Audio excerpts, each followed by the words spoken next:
Call the public hearing meeting to order. Madam Clerk, would you please call the roll? Trustee Brewer. Here. Trustee Carter. Here. Trustee Grant. Here. Trustee Tate. Trustee Todd. Trustee Zupan. Let the record show that Trustee Todd and Trustee Zupan were absent with explanation. Mr. Mayor, before you get started, you got, well, it was, somebody got to put on there. Please use your microphone. Comments from trustees is not included on the agenda. Okay, well, under public comment, after that, as we do, if there's any, trustee that has comment, it'll be noted, it'll be, at that time, it'll be no problem. Okay, good evening, ladies and gentlemen. This hearing will come to order. Let the record reflect that this is a public hearing being held pursuant to the requirements of sections 10 and 20 of the Bond Issue Notification Act of the State of Illinois as amended. Notice of this hearing was published on October 5th, 2018 in the Daily South Times, a newspaper of general circulation in the village. This is a hearing regarding a plan to issue not to exceed $2.5 million in aggregate principal amount of the village's general obligations bond or alternative revenue source, Series 2018. The proceeds of the bonds will be used to finance the acquisition, construction, installation, and rehabilitation of various capital-related projects, including, but not limited to, certain road and street improvements within the village's tax increment financing district, number 2 redevelopment project area, and the village's tax increment finance district, number 3 redevelopment project area, or the TIF districts, including in connections with said work, acquisition of all land or rights in land, mechanical, electrical, and other services necessary, useful, or advisable, therefore, and pay certain costs of issuance of the bonds, therefore.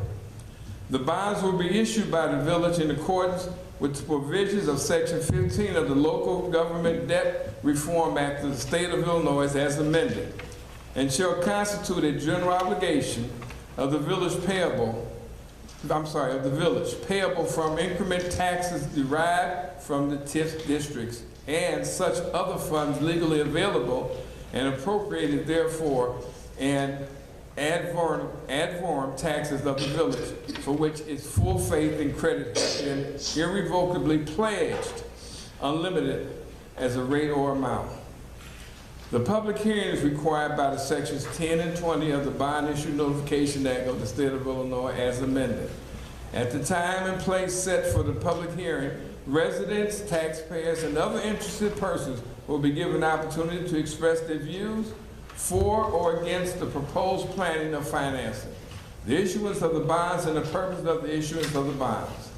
At this time, I ask, is there anyone wishing to submit written comments?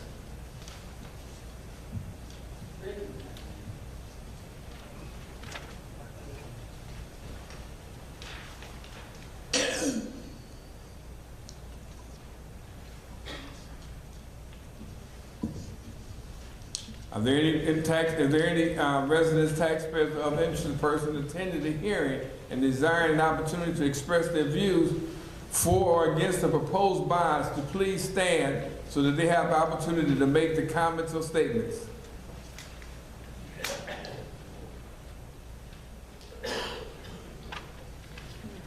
Okay, could you line up, give your name?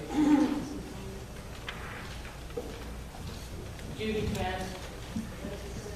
Oh, you have to turn it on. I'm sorry.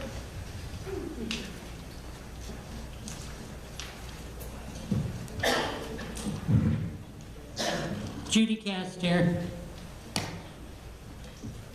Inasmuch as we're having this meeting tonight, is there a feasibility that this could be put on a referendum so everybody in the village has a right to say whether they want it or not? And if not, why not? I want to know, since we can't pay the bonds we already have, how are we gonna pay new ones? Are we gonna get slammed with more taxes? And the senior citizens are right at the line where we're saying, hell no.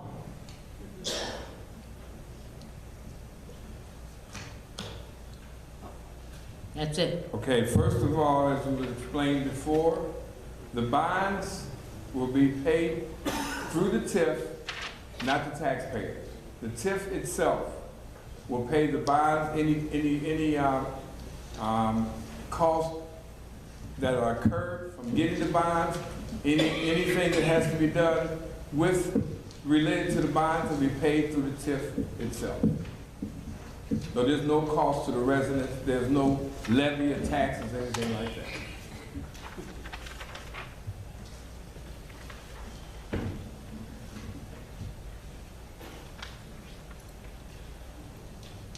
Debbie Williams. I have a few questions, and I hope that we get answers from these questions tonight. Number one, who prepared the ordinance? Was it approved by an attorney? And if so, who and what attorney actually looked at it, approved it? Was it approved by Mary Thompson of Kane McKenna? And what exactly is the $2.5 million to be used for specifically? Is it going to be used for the new gas station that's going to go up? Is it going to be used for roads, electricity, and infrastructure for the new gas station? And you just mentioned that it would be paid by the TIF. But if I'm not mistaken, inside the ordinances, it says if there's not sufficient money in the TIF, it would fall on the taxpayers. Where did you see that? Well, I'm using up my 3 minutes of my time, which I don't think Okay, no problem. actually limit. No problem. Can't Where limit did you see that public it hearing. says that? Okay. I don't have one in front of me, but look at the verbiage where it says, I think it might even be attached to this public notice. It says, the bond shall be payable from A, the distributive share of incremental taxes derived from the TIF districts.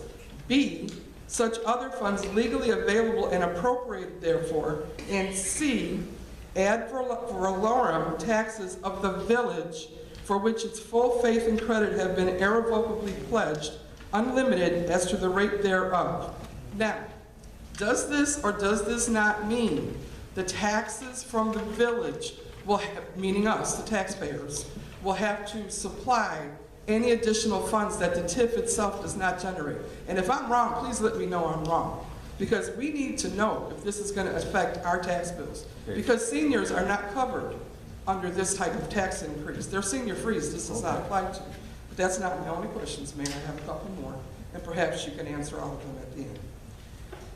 So we really need to know exactly how this $2.5 million is going to be paid back. And if the residents are going to incur any costs to put this gas station in, because we know there's infrastructure, there's roads, there's electricity, there's lighting. We know there's a lot of things that have to be done in order to take that blank space and turn it into a viable business. So most importantly, who prepared the ordinance? Was it approved by an attorney? Was it approved by Mary Thompson of Kane McKenna? What specifically will it be used for? How specifically will it get paid back? Is it basically to help finance the gas station? So, and if it's not paid by TIF, will the taxpayers be reliable and stuck for that bill? Because what I understand was that's the case, and if I'm wrong, I sure hope so. And the other thing is, we just got a soft talk in our This homes. is not, No, it will be in a minute. okay, but this Okay, is it will a be. hearing for the taxes and debt. And my reason will be quite clear. If you want the residents to know what's going on, to the point where you spend money on a publication talking about finances and the gas station, if this bond is in relation to the gas station, several things are mentioned in here. Why isn't it mentioned that we're about to borrow $2.5 million that may be placed on the backs of the residents? And that's how this ties into the soft talk. Okay. This is your way of communicating. Okay, first of all, Ms. Williams, I don't know where information that you're getting and where you're getting it from, but in no way did I ever, or anyone that explained these bonds at the last meeting that we had and we talked about the bonds, say anything about the gas station. The gas station has nothing to do with these bonds. This $2 million, it said would not exceed 2.5. But the $2 million that's going to be used is we're rewriting the bonds that already exist, and we're getting it at a lower rate. With the money that we're going to take out, we will fix the streets in TIF 2 and TIF 3. And that's what it was explained, because the trustee asked about that, and it was said over and over again that the money is going to be used within the TIF district. We can't come across in another area and use this money. We can't even use it to fix streets in Sauk Village proper. It stays in the TIF. There's maintenance costs that are rising right now. This is a way for us to get that money without trying to ask the taxpayers to take it out. The TIF bonds itself that we're trying to refinance will be paid exclusively by the TIF itself. No other money is coming from anything else. It will come, and I state that again, and I'll say it again. No money is coming out of the village's coffers to pay for this. This money will be, this bond and the premiums that are associated with this will come from the TIF. The reason why we're able to get this and actually rewrite this is because now we're in the position now that they being the people that are going to buy this bond, see that the village is on the right track and we are actually generating money. So they looked at it, and believe me, they looked at it for a long time.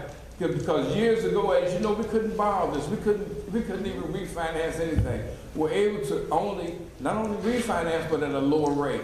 But that being said, we're taking the money out as if somebody would have come into you, refinance your house.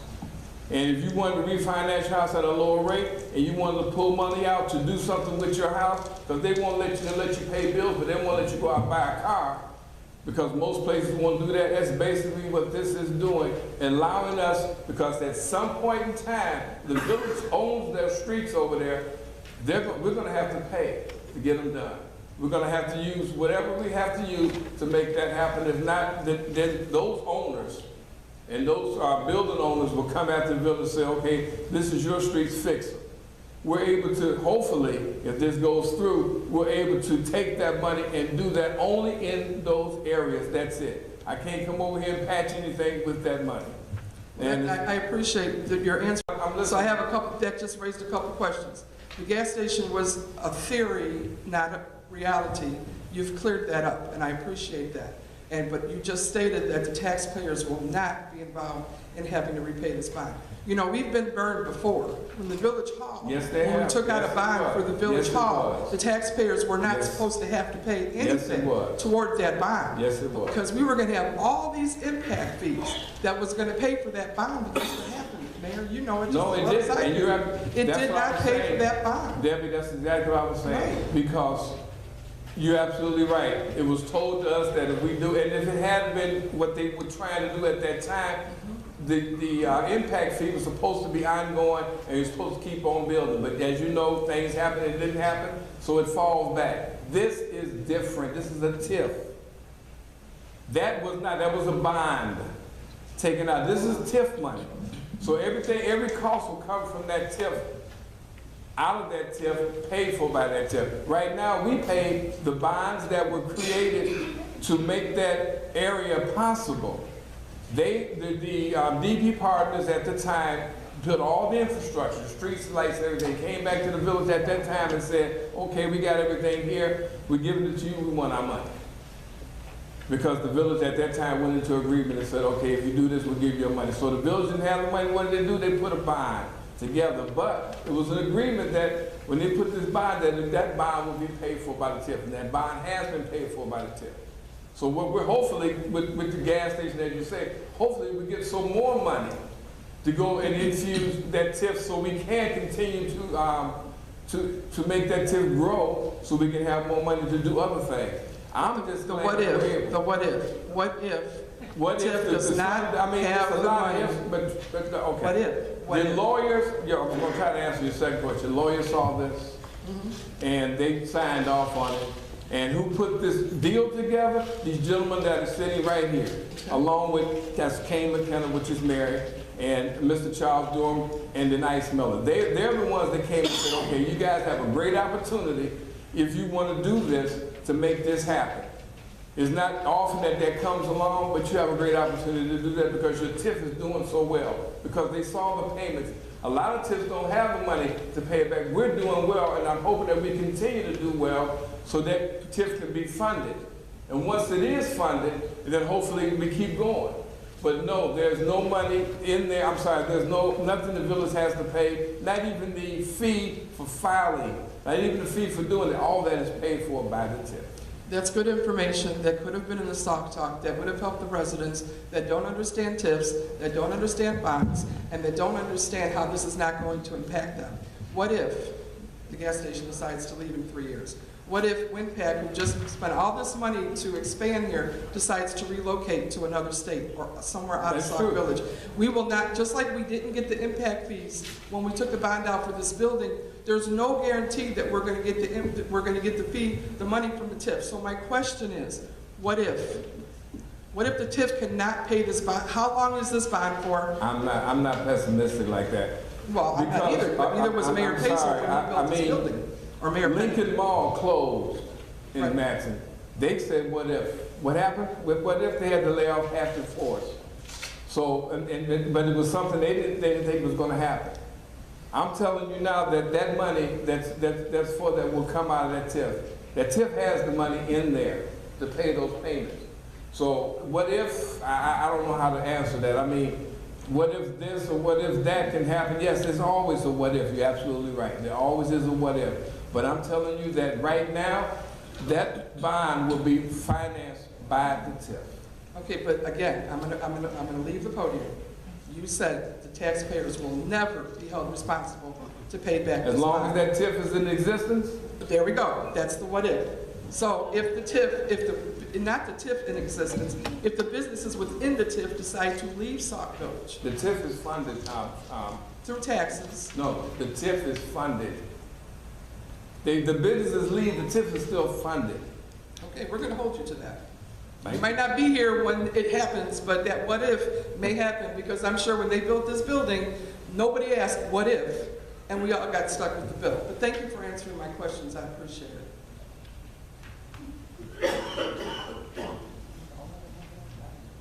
Heidi Parker. I have a real problem with how this was presented to the residents. I don't know who reads the Daily Southtown here. I know I read the Chicago Tribune. And they have it way back in the legal section as an announcement. I don't know who looks back there. Do you? Why was it not on the website on October 5th when it was published in the paper? Why is it still not on the website today? Why is it on the last item on the e-blast and the last item on the e-blast in the e-news? Why is the ordinance not attached to it? Why is it not attached to these minutes? And I believe I saw that the residents will be responsible. Maybe you didn't read it.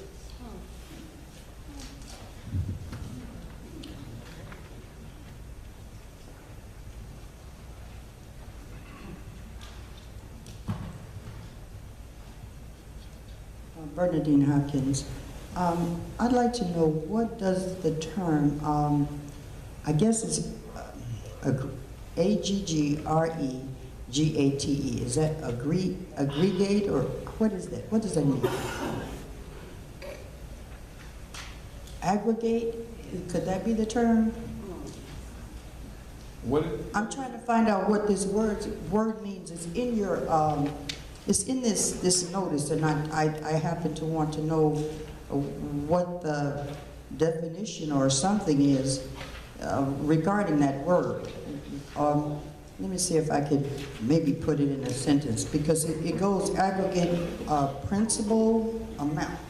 Now, what do you mean? Does it mean accumulated principal amount? I need to understand what this is saying to me. So that's one of the questions. As a matter of fact, it's line 4. It says here, after identified revenue sources in an I guess, aggregate principal amount not to exceed. So can you tell me what it means in that? Hello? Do I have to ask you all my questions at once? No, I'm sorry. I'm trying to find out what you were talking about. It's line, Aggregate a principal amount. okay, what does that mean? Somebody like to answer that?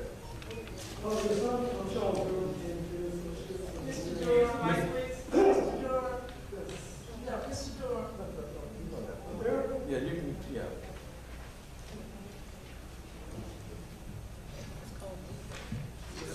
Yeah.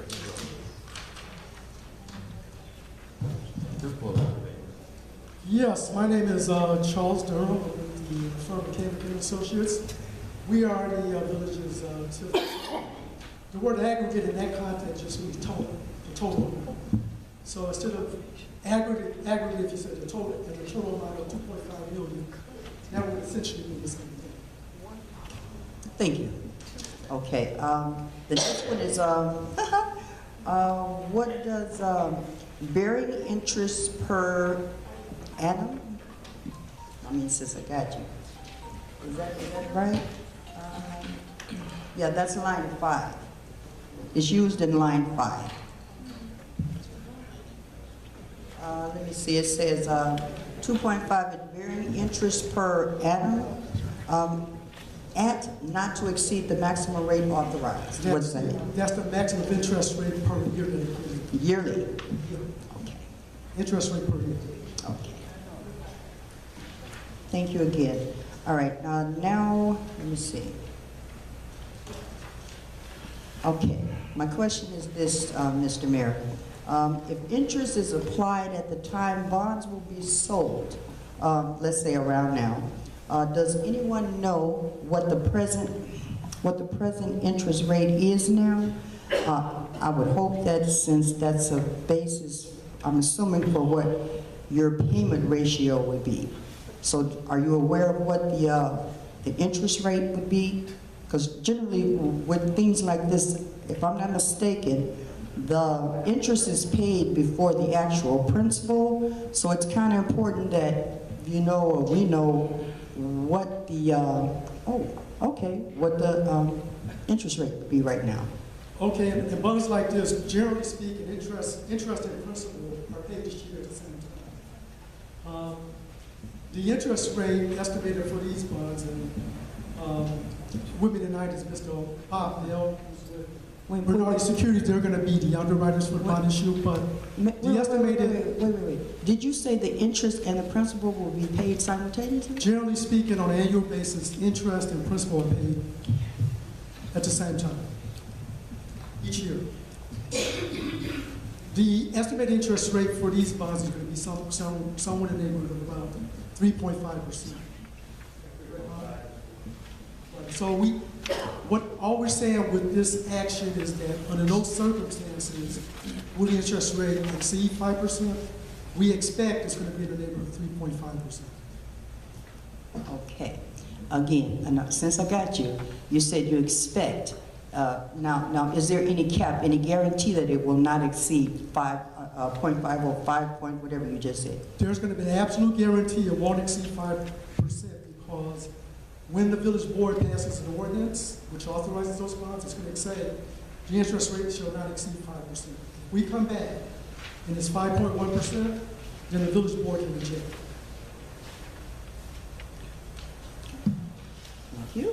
Thank you. Okay,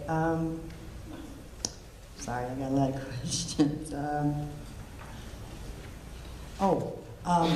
Again, this is for the mayor. Can you give any examples of capital-related projects? And that's stated in line 7. And the reason that I say that is because the funds, according to this, the funds are supposed to be utilized in capital-related projects.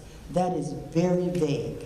So what do you mean? Do you mean? Any projects that within that TIF district, lights, roads, anything that has to be maintained or taken care of within TIF 2 and TIF 3? Any type of project and any funding that's gonna be done, that's what that's gonna be, used for. But, you know, that's kind of still not clear, because I don't quite know what TIF 2 is allocated for. I don't know what TIF 3 is allocated for. What do you mean allocated? Well, what I'm saying is, you said anything within those, the various Do you know TIFs what that TIF you 2 mentioned? Do you know what TIF 2 and TIF 3 are located, first of all? No, I don't. Okay. TIF 3, do you know where WIMPAC is located? Yes. Okay, that's TIF 3. Do you know where Willie Brothers and Chicago Air Power and Minority Trucking is located? No. Right across the street going south. Okay. That's TIF 2. So between those two parcels is what this money is going to be used for to update and maintain those areas that the village owns. Thank you. Let's see. Oh, I got another definition. What does add, VALOREM, mean? And that's in line 15. Let me see. It says C add valorum taxes of, I don't know, what does that mean? Ad valorem? Okay, that's fine, but what does it mean? Well, basically, ad valorem is a Latin term, but what it means in this particular case is that it's the aggregate or the total property taxes, the total property valuation throughout the villages of Sauk Village. The tax is assessed on all of the valuation of the properties in Sauk Village. Taxes. Property taxes. Property tax. Thank you. Okay. All right. Line 15 and 16. I'm gonna sort of pull it out of there, but faith and credit irrevocably pledge unlimited as to rate or amount.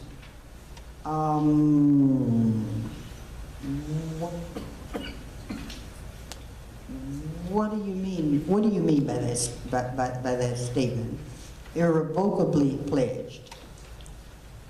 What it means in this context is, we should back up just a little bit. First and foremost, what these bonds are proposed to be is to marry the tax equal financing bonds. So primarily what's going to be used, exclusively what's going to be used to pay the bonds is incremental property taxes from TIF 2 and 3. It's important that everybody know that the village has had those TIF districts all the way back to 1988. Over the years, there have already been in place, a lot in place, TIF bonds that are being paid for those property taxes. A couple of things about that is that over all that time, the property taxes from the TIF have always been more than sufficient to pay off the bonds, the debt service on the bonds. Secondly, what needs to be recognized is that the city has built up a reserve fund of almost $4 million. That to the extent there's a shortfall in any particular year of tax increment, there's reserves on hand to take over and pay for the bonds. So that's first and foremost. There's a history of the property taxes being paid by the TIF for the bonds over all these years. That's first. Secondly, there's a reserve fund to pick it up if that doesn't happen. Thirdly, in all the years that TIF funds have been outstanding, the citizens of Sauk Village have never had to pay one dime in property taxes to support those bonds. The TIF has always done it. We are projecting, in fact, going forward, that this TIF is going to produce about $5 million a year, each year. And that debt service is going to be something like $3.5 million. So there's going to be something like 1.3 to 1.5 coverage of tax increment over debt service. So that's the history of the tax increment bonds in Sauk Village, and that's what we expect to happen in the future. There is an underlying pledge to the TIF funds under state law that says that if the TIF funds does fail, that the village could impose a general tax to pick up the debt service for the bonds. Again, that's never happened, but again, that's what we expected to happen given the performance of the TIF always had very healthy districts. They've always produced a great deal of money. They've always produced much more money than what's needed for them. And we expect that to continue.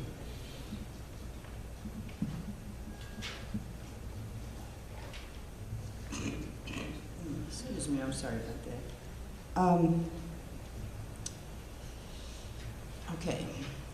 What I understood from the previous meeting was this, that these bonds could be not sold, but basically paid off, where that debt would not be there.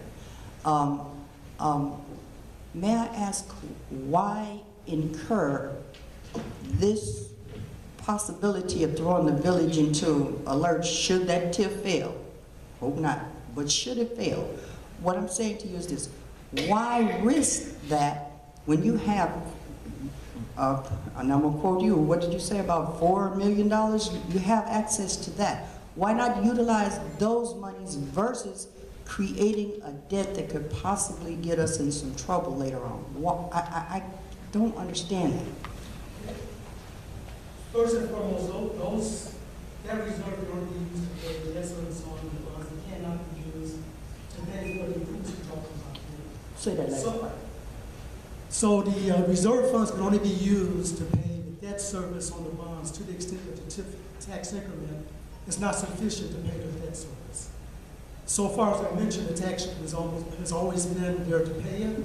In the event there's a shortfall, those reserves are there to protect the village against it going to general obligations so that the taxpayers will not have to pay it. Those funds cannot be used for these public improvements. The reasons to do the public improvements, and the mayor and the economic development director will probably explain this as well as I can, is that the streets and the infrastructure that are there have been there for going on 20 years. There's been deterioration, there's a need of repair. There are some very healthy companies there, companies that have brought tax revenues to the village, that brought jobs to the village. If the infrastructure is not kept up in the industrial park, there is a danger that those companies could become dissatisfied and not be able to stay in the industrial park, stay in the village. So the idea we have putting the infrastructure is to support the businesses there, so they will remain in the village, continue to pay property taxes, and have those shops here in the village.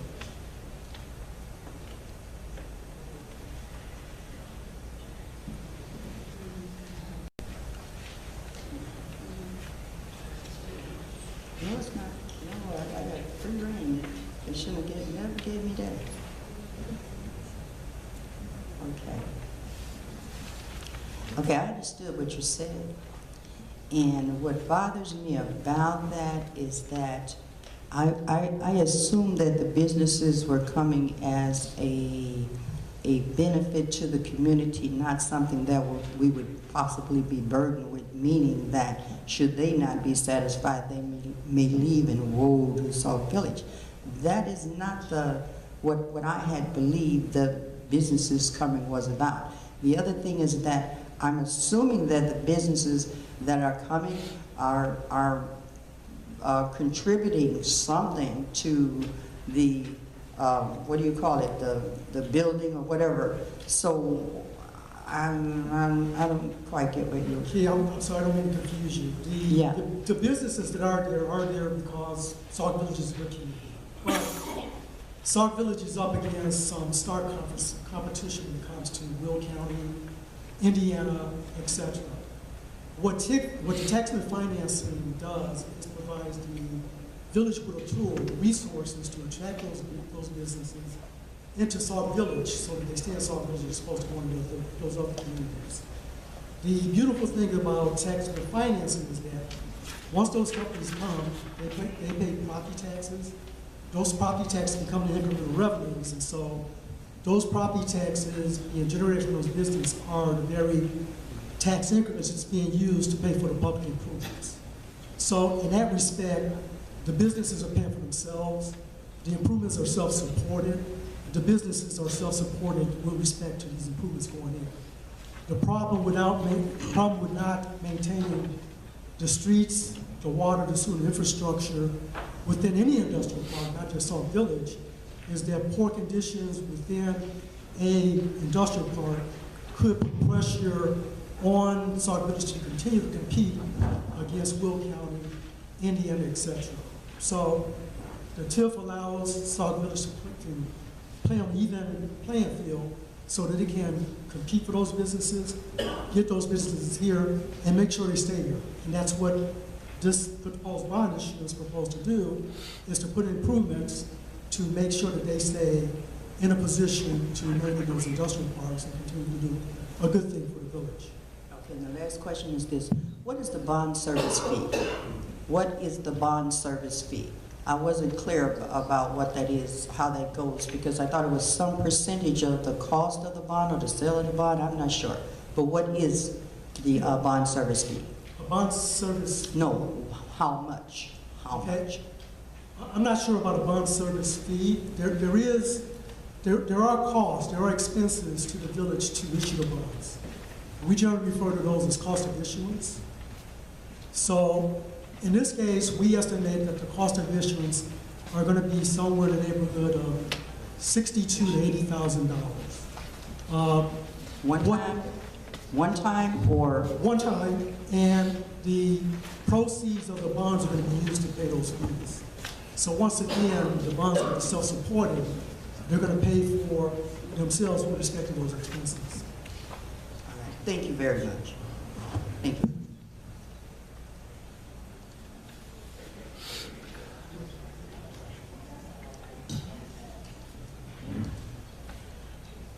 One of the questions that I have, you just said that this generates funding.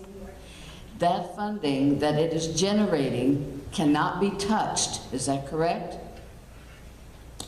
And if so, who touches it? Let me be clear. The funding that's being created is called tax increment financing. It's called what, sir? Tax increment financing. Okay. Tax increment financing is essentially the property taxes being paid by the businesses in TIF 2 and 3. Those property taxes are captured by the county and transferred to the village, and the village is able to use those property taxes to pay for improvements in the industrial park. So when I say funds being generated, I'm talking about the tax increment being paid by the businesses through their property taxes. The money that can't be touched I referred to also derived from the property taxes. Over the years, to protect the village, there's been a reserve fund built up. And that reserve fund is about $4 million. The reserve fund is set into a separate fund and is set there as part of an agreement between the bondholders and the village as additional security to pay for the debt service in case there's a shortfall interruption in the TIF revenues, which there have never been. So those, when I say it can't be touched, it can be touched in the sense that it can be used for paying debt service on the bonds, but otherwise it stays there as an insurance policy to the village so that that's an extra protection, which means that it will not ever be placed upon the taxpayers of the village. Okay, I'm not sure if I understand this correctly, and I may be wording it incorrectly, but when I'm saying you cannot touch that money, we know in the past there has been a borrowing from the TIF fund, which is not right, and it had to be paid back. That has happened. So now we have this large amount of money that's going to be sitting there. That money cannot be touched, if I understand you correctly. And there's also a little term that I'm not sure, what's that term? Operational expenses. Transfers. That word, operational transfers, we've heard it thrown around numerous times here. We've never gotten a direct answer what that term means. And when they were throwing this term out, it was said that operational transfers do not have to be paid back. So that makes me nervous that this money's sitting there, and if somebody wanted to borrow from that as an operational transfer, is that legal? How can they or could they? I'm not sure what operational transfers are. Nobody else is either. That's what they've been telling us. The operational transfers do not have to be paid back. Let me take one shot at this. I know through the TIP funds being set up, there are certain operational expenses by the village that the village is able to charge to the tax entry fund to help pay for village expenses related to the operation of the TIP funds. So the TIF has to pay the village the cost of those operations. When that money is paid by the TIF fund to the village to reimburse it for its operational expenses for running the TIF funds or the TIF districts, the village does not have to pay that money back to the TIF. That money goes into the general fund to help pay for the operations of the village with respect to the village's expenses for operating the TIF district. And who monitors that? Is that the operation you mean? We don't know what that term means, so that's why operational transfers, Okay, I don't want to use the word operational transfer because I'm not sure what that means either. The money that you're talking about, as far as coming from the TIF, is administrative costs that we pull down each and every year that's given to us for our administrative costs, which would be police, fire, public works, anything that has to that deals with the TIF, we draw down from that's given to us by the TIF trustees, and that's a set amount. And that's given every year, and that's what that's used for. That's the only thing that's used for. It's the only money we can take out of there. And that money is budgeted, it's in the budget each and every year for that amount. Right now it's $250,000. So that $250,000 that comes out of the TIF for administrative costs goes to pay for public works, for police, for fire, for ASTA, anything that's doing work in that TIF, and even administrative costs as far as things that are being taken care of, billing and things of that nature. All that's being taken care of, and that money is used to pay those expenses. That's the administrative drawdown that's done every year. Operational transfers, it's been explained, but those are operational transfers are things that are taken out of each and every person's budget. Every department has a budget. So that money is transferred out of their budget into the general fund. Basically, it's just paper. It's just numbers taken out to be paid from that particular line item from that particular department, and is added into the general fund to pay those expenses coming from each and every different department. So that's what the word transfer, I know everyone was talking about transfer, but basically all it is you have to have a place to pull the money from. We just don't pull money out the air, so you have to have a place that the money's there. Each and every department head at budget time has a budget. We have to take the money some kind of way. You just don't take it down. We have to show that we took X amount of money out of this particular person's budget and credit or debit that particular budget, and that's what that money is being transferred out of their budget into a general fund, basically number-wise. It's not, we don't come and take $1 and put it in someone's pocket. No, that's done for paperwork. You have to show something. This is something that the auditors, which makes sense, got to know where the money came from. and who's watching that money? Who monitors the TIF money and who reports? The TIF money is monitored by the TIF trustees. You have a TIF trustee. Our TIF trustee is Amalgamated Bank. And do we get a report of Yes, that we so do. we can monitor? Yes, we do. You get a report every quarter. Okay. So nobody can borrow that money from the TIF? I didn't say that. That's what I'm asking. I Can money didn't be say- I didn't say borrowed? nobody can borrow. I said, if you asked me was the money monitored, yes it is. I'm asking, can money be borrowed from that TIF? It has, anything that's taken out of the TIF has to be voted on. It wasn't last time. Okay, that was your, As long as the money cannot be borrowed from that TIF, I didn't say that. Again, I did not say the money cannot be borrowed, ma'am. I said any money that's comes so you can out, borrow from a TIF. any money that comes out of the TIF has to be voted for. Any money that, like tonight, we have a accounts payable. We have to vote on that. It has to be voted on. I just can't go up there and just take money. It has to be voted on. Thank you. I will say that money can be borrowed from the TIF. To the extent money is borrowed from the TIF, it must be used within the TIF for the type of improvements we're talking about tonight. So money can be borrowed from the TIF. The money has to go back into the TIF for those improvements within the TIF, except for some of the expenses we just talked about. That's great, as long as it is done that way. But we know that there has been money borrowed from a TIF that wasn't used that way. Was that money paid back? Did you pay it back? Did I pay it back? I didn't take anything.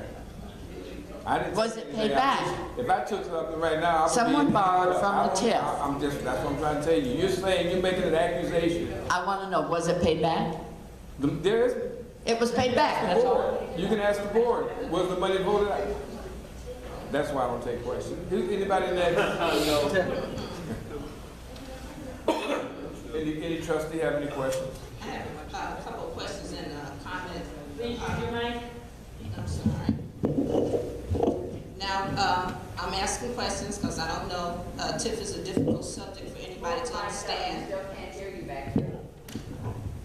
I'm asking questions because I don't understand. It's a difficult subject for anybody to understand. So maybe you could clear up some of the questions that I might have about TIF 2 and 3. Now, it's my understanding that the money that we had, is budgeted for, the $1.1 million is budgeted for TIF 2, is budgeted for TIF 2. But that money is being transferred over to TIF 3 so they can make debt services. So can you explain to me how you have enough money, 1.1 million that's budgeted, say budget so they don't think we had that money yet, and it's going to be transferred over to TIF 3 so they can make debt service payments? Okay, let me try to explain it this way. When the TIFs were formed, it was the intent of the village board at that time that those two TIF districts would interact and work together. Under state law, any municipalities that have TIF districts that are next to each other, contiguous to each other, may utilize TIFs from one TIF to the other TIF to help out both TIFs. Essentially, that's what's going on in Sauk Village. It is the resources of TIF 2 and 3 being joined together to raise money to put improvements and to attract businesses into both TIFs is the way it's being used in Sauk Village. Okay. Now with TIF 3, according to what's in the budget and what we have been talking about over the last 2 years, is that they didn't have any little or no development for that area. So in the early 90s and 2000s, so and made a a crisis, money crisis then. So it was hard for us to pay the debt back then. So now you're saying that we're going to get about $5 million to pay this debt service when the total amount of all the bonds is about $5 million. So we're going to use everything that we got from 2 and 3 to pay off all these bonds. Is that what we're going to do? Well, first let me clarify something. Sauk Village TIF districts have always done very well. The TIF districts, when they first got started off very well. There were, you had, Paysetter come in, you had Wayne Steele come in. You got to a very strong start. Even after DP Partners came in and started developing, you got to a very strong start with something like 500,000 square feet of industrial space being built. When the Great Recession hit, it is true that there was pretty much a standstill of any additional development in the TIF district, probably from a period of something like 2008 through something like 2014. That wasn't just true of Sauk Village, that was true of everywhere. The Great Recession did that. Even in that tough spot, the TIF district still generated more than enough money to pay debt service on the bonds that Sauk Village had. So there's never, ever been a failure by the village's TIF districts to pay debt service on the bonds that it has outstanding, not even close. So you've never come close to not paying their obligations out of the TIF districts. Since 2014, and the WinPac and other businesses came in, there's been pretty much a boom in Tier 3 in particular, where you've seen a steady growth in the equalizing set evaluation of those TIF districts. They've grown from something like a combination of, I would say, probably together about 20 million, maybe in 2013, all the way up to now where they're about 33 to 35 million equalizing set evaluation. That's why we estimate that they're going to generate something like $5 million in revenues. So we are projecting that there's going to continue to be much more increment generated that's going to be required to pay the annual debt service. And that's why we're conscious we recommend to this board that you issue these bonds. Okay, can you tell me who reviewed and approved this? I mean, what attorney reviewed or anything? And who reviewed it from Kane McKinney? Okay, well, first of all, let me be very clear. Kane McKinney is not a law firm. We're an economic development consultant. I understand. The village has been working with a very respected bond counsel firm called Ice Miller. Ice Miller. Ice Miller is the firm that put together all of the legal documents. They are the ones that have reviewed all the legal documents. We review it just for some of the technical aspects of it with respect to tax increment, with respect to this minor hearing, with respect to the local debt reform act. It's Ice Miller, the attorneys that put together all the documents, and they're the ones that's guarantee the village that the documents are properly formulated. You said the attorneys gave, did you say? Ice Miller, which is a law firm. Okay, they're the law firm. They are the ones that put together the legal documents, not Kane. Okay. You mentioned earlier that the fees, I'm going to call them fees, we get about $62,000 to $80,000 for this service that you're going to give us. But it would have been nice to know that this was happening before we had public hearings. It seemed like this is a little backwards where residents are just not asking questions about this when this is a done deal. It has been approved by the majority of the trustees, we didn't. Residents did not have input to this, and they're just not getting input from it today. So I think it's a little backwards. So I'm sort of concerned. Well, if we do this again, but you know, things like because you're supposed to put input to the residents. Well, we are, and we should let you have input too, but. Yeah, there's something very, very, very important to point out here. Nothing's been done. Okay. The village board has not approved this bond issue. Under state law, this is the process we're going through. This public hearing is being held so that the public can provide you with their comments and their opinion, their views on whether or not you should do this bond issue. It's only after this public hearing is completed and after a certain period of time expires that the village board can even consider whether or not you're going to do this bond issue. Before you can do this bond issue, we have to come back before you with documents, additional documents prepared by Ice Miller, which will be the documents that you will consider, which you either pass or not pass with respect to whether or not you're going to do this bond issue. Again, this public hearing does not implement this bond issue. All of the discussions we had previously does not issue this bond issue just because we and Mr. Bell come before you and we make a proposal to you that we think that the bonds are a good deal for the village. Does not mean that the village board has to accept that.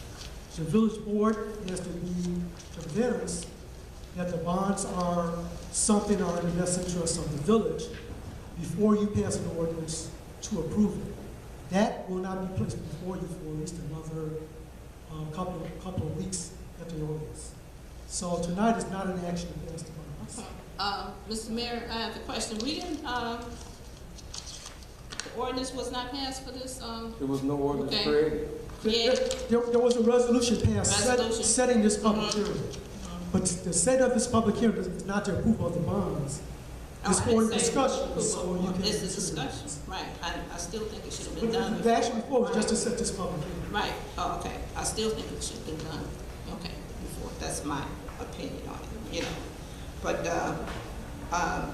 for the 202 series, we have been out there and we have been asking for the history of what's been going on with the 202 series bonds. For some reason, we can't get that information.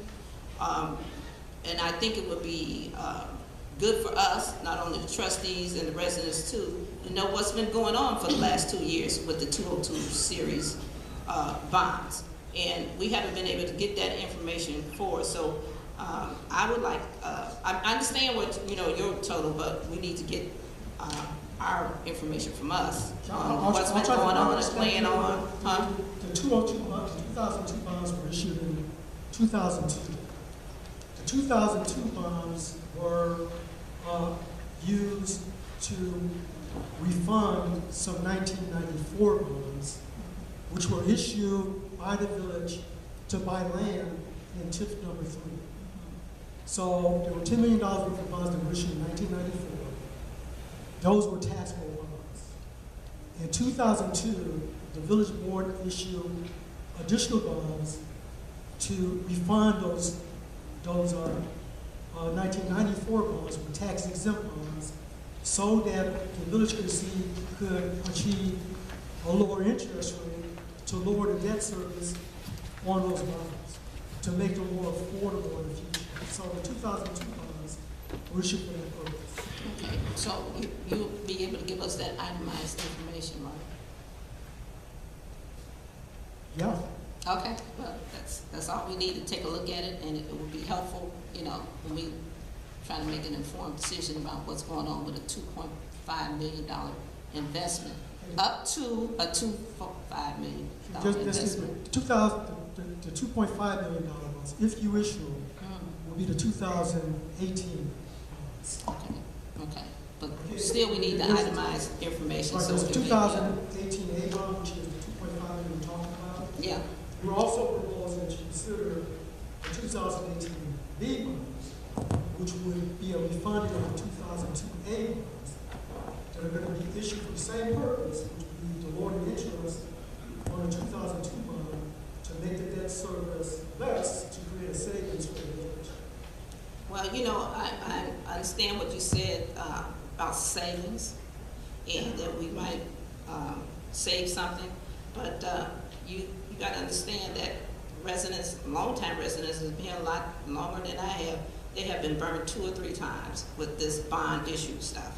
So it was before my time, but the thing is now we're winding up, we're going to refinance up to $2.5 million, you know, and they're going to get the TIFs all straightened up and get additional infrastructure repairs and all that sort of stuff.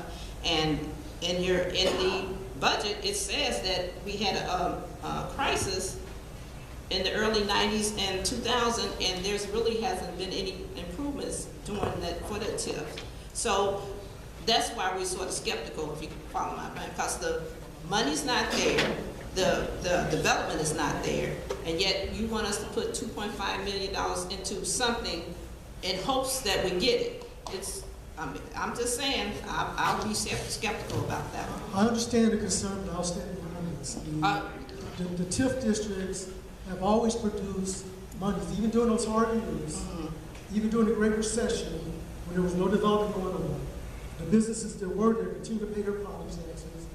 That went into the TIF fund to the trustee. And those funds have always been used to pay the debt service on those bonds. There's never been any default on any TIF bonds that the village is outstanding, not even close. And another thing I want to add to this, that times have changed. Businesses leave, they stay in business 2 or 3 years and they're gone. I don't know if this is going to be the case, but you got to think about, you know, are they going to be here for the long run, or are they going to leave? That's a huge investment. That's about $17 or $18 more a month, and we can't, most of us can't afford that. But I'm just saying, you know, if there's no kind of guarantees that we could get, and not with this kind of issue. And you got to understand, we are skeptical about, you know, putting out that kind of money for something that may not pan out. Or either they're paying out and it'll be, you know, blown up in a Understand that there's been some difficult bond issues Yeah. at the village, and that's damaged the trust. But none of those have related to the TIF funds, with respect to that. Also, you know, I really have to just reemphasize that the TIFs have always overperformed. The TIF have always paid the debt service on that. The trust that you can't have is that the businesses that have been in the TIF district, particularly TIF 2, have been there for over 20 years. In TIF 3, they've been there for 10 to 15 years. So there's some level of comfort that can come from that. There's some level of comfort that can come from the fact that even during the Great Recession, when many businesses were failing, those businesses stayed in Sauk Village, they continue to operate. There hasn't been bad economic times like that since the Great Depression, yet those TIFs held up. So there's no guarantee of the future, but I think there's a certain level of trust that goes with that kind of history. Well, I'm still skeptical, but okay. Any other questions from the other trustees?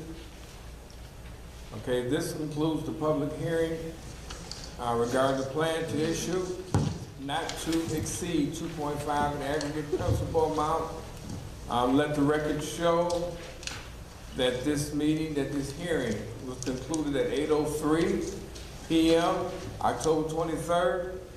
I'll accept the motion. So moved. It's moved by trustee Grant, second by trustee Carter. Any questions? Motion carried, we are adjourned. We're gonna go right into, thank you guys very much. Yeah, okay. 3 minutes and we're gonna go into the regular board meeting.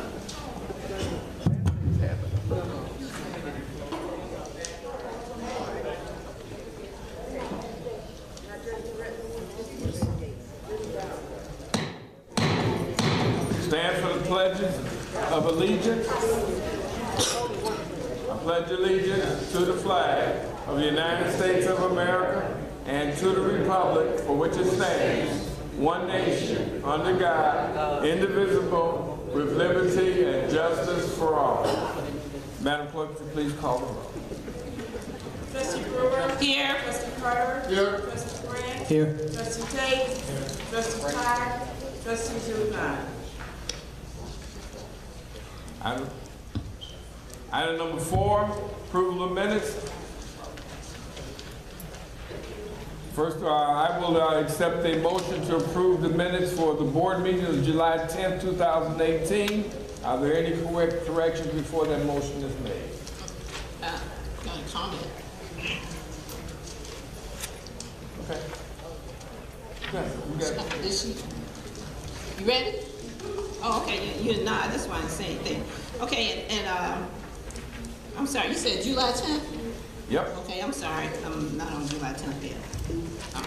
The next one. Okay, Look there's at this, none. go to review. I'll accept the motion to approve those minutes. So move. Okay, it was motioned by trustee Carter, first heard, and then second by, and that is a second, correct, trustee Brewer? That's fine, yeah. Trustee Brewer, second. Any questions? Madam Clerk? Trustee Brewer? Yes. Trustee Carter? Yes. Trustee Grant? Yes. Trustee Tate? No. Trustee Todd? Trustee Zupan? Motion is carried. On the minutes for October 9, 2018, are there any corrections or comments? I have some comments.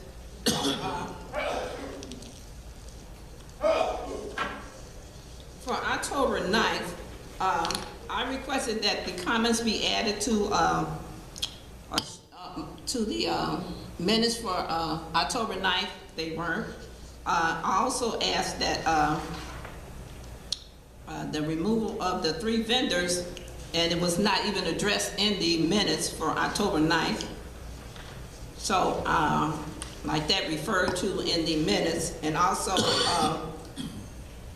for on page 5,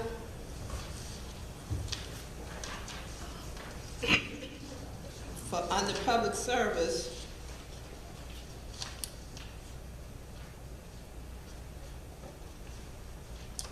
the mayor indicated that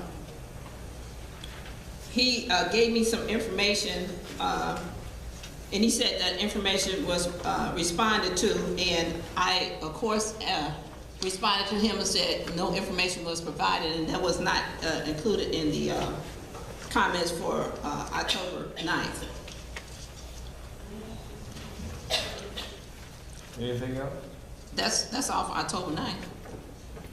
Okay, so you're basically stating that what you had asked for was not, is that what you're saying? It wasn't It included. wasn't included? Okay. Yes. And is that all 3 items? 3 vendors, yes, that I talked No, about. 3 items that you said that they weren't included, is that what you're saying? Yes. Okay. Thank you, Madam Clerk.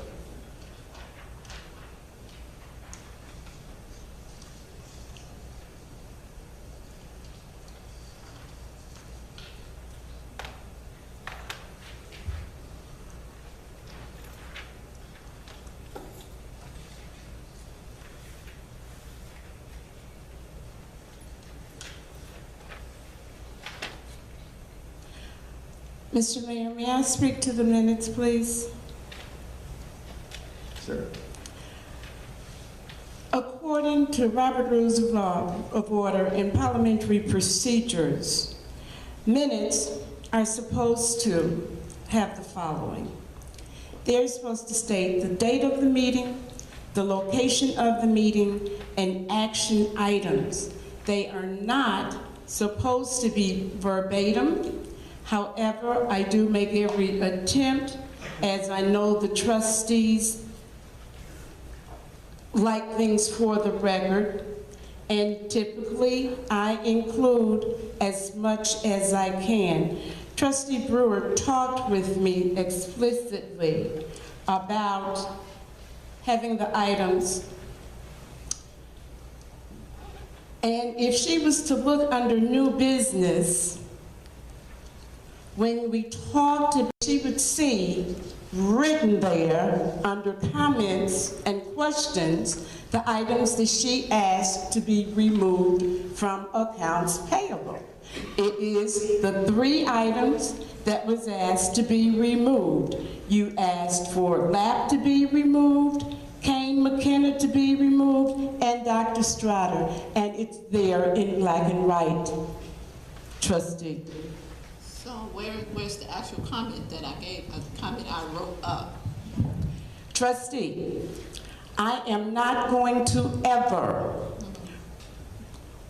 type what people say verbatim. That's what I just said. I provided a summary, and in providing that summary, and I hope not to offend anyone, as I say what I'm getting ready to say, if I do not itemize, then when someone comes around 10 years from now and they want to know the business that took place, if I was to give a verbatim description, they wouldn't know what the heck I was talking about, and my name is signed to it, and so they would think that I am the one to do it. Now, it says, Trustee Brewer asked to remove from accounts payable the following.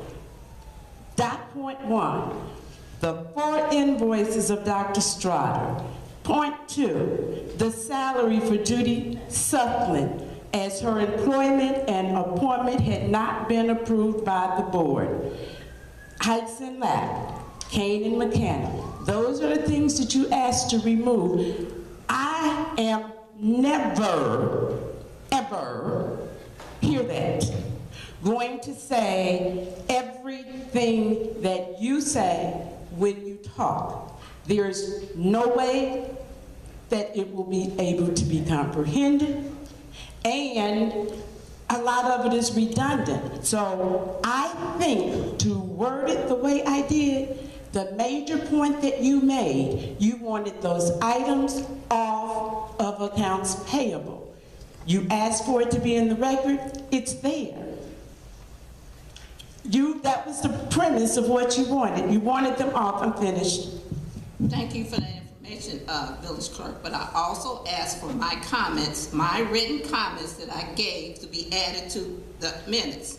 And I want the written comments that I gave to be added to the minutes. I wrote it, I want to be put in the minutes. Where are the written comments? I sent you a copy of the minutes, and also after I was for you by the mayor, I sent them a copy too. Okay, your point was taken, the clerk heard what you had.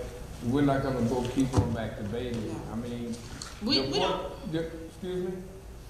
I said your point was heard. The clerk heard exactly what you said, and she responded to what you had said, but we're not gonna keep going back and forth. Everybody heard exactly what it is that you said that should be in there, so to keep going back and forth is not proactive right now, so. Is there anybody else have any other comments on these minutes that were dated October 9th? Any other trustee have any other comments? Excuse me, Mr. Mayor, I have the floor, and The floor. and I have a question. Okay, but I'm saying we talked back and forth about this just now. If there's anything else in the minutes that you have a question about? I want to know why my comments was not attached to the minutes. It was just explained to you by the clerk. And I want to know why the comments are not attached to the minutes. May I just say one more thing? No, please. No, we're not. They will be attached. We're not going. That's all you do. Thank you, I appreciate it. To the certified copies, just like everybody else's. There you go. They'll be attached in the file.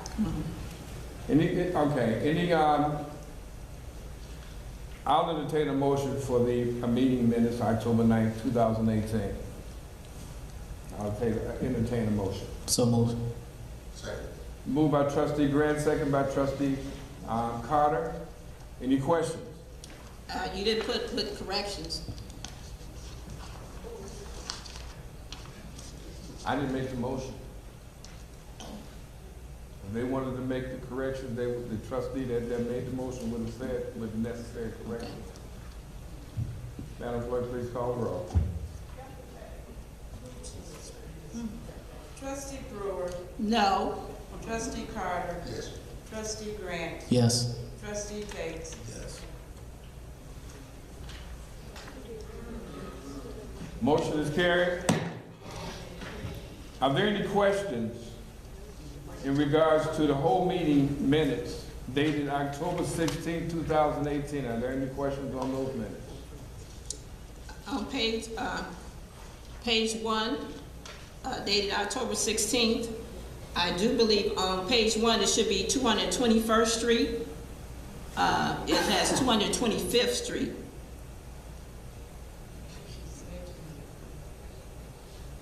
See it, the first one says area around 221st.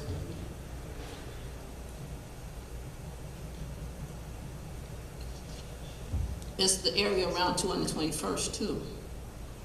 That's what I'm asking, is that what your question, is that a question or what is that? that was, You it said should be that- changed to, Oh, okay. What should be changed? it should be 221st, the area around. It's not the area around 225th, it's the area around 221st. Okay. Okay, also on page 3, Mr. Williams made comments relating to the truck stop restrictions, but as you go and read what he's saying on page 3, in his last comment, says Mr. Williams, he refers to I think that should be referred to as a person, and they would buy water from the village. Who is we? And you said he stated we needed commerce in town. Who is he? It's Mr. Williams' comments, right? Yes. it seems like that should have been, he was responding to something Mr. Williams was saying.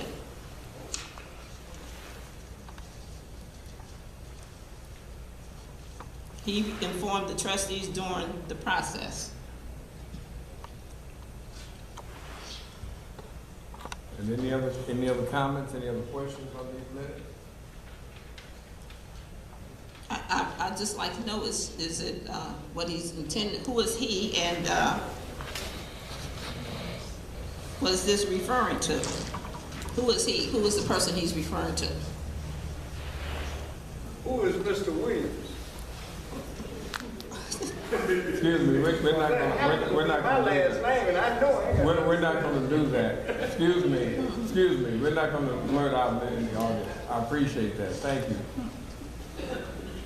In the second line, it says, he informed the trustees during the process. Who is he? He stated we needed conference in the town. Who is he?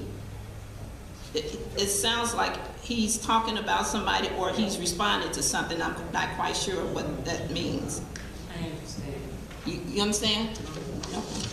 So that would be with corrections to be made. Are there any other comments on the minutes? Please state the motion.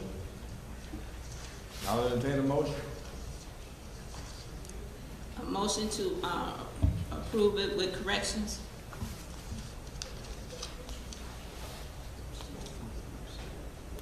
So moved. How many seconds? I'm sorry. Apologize.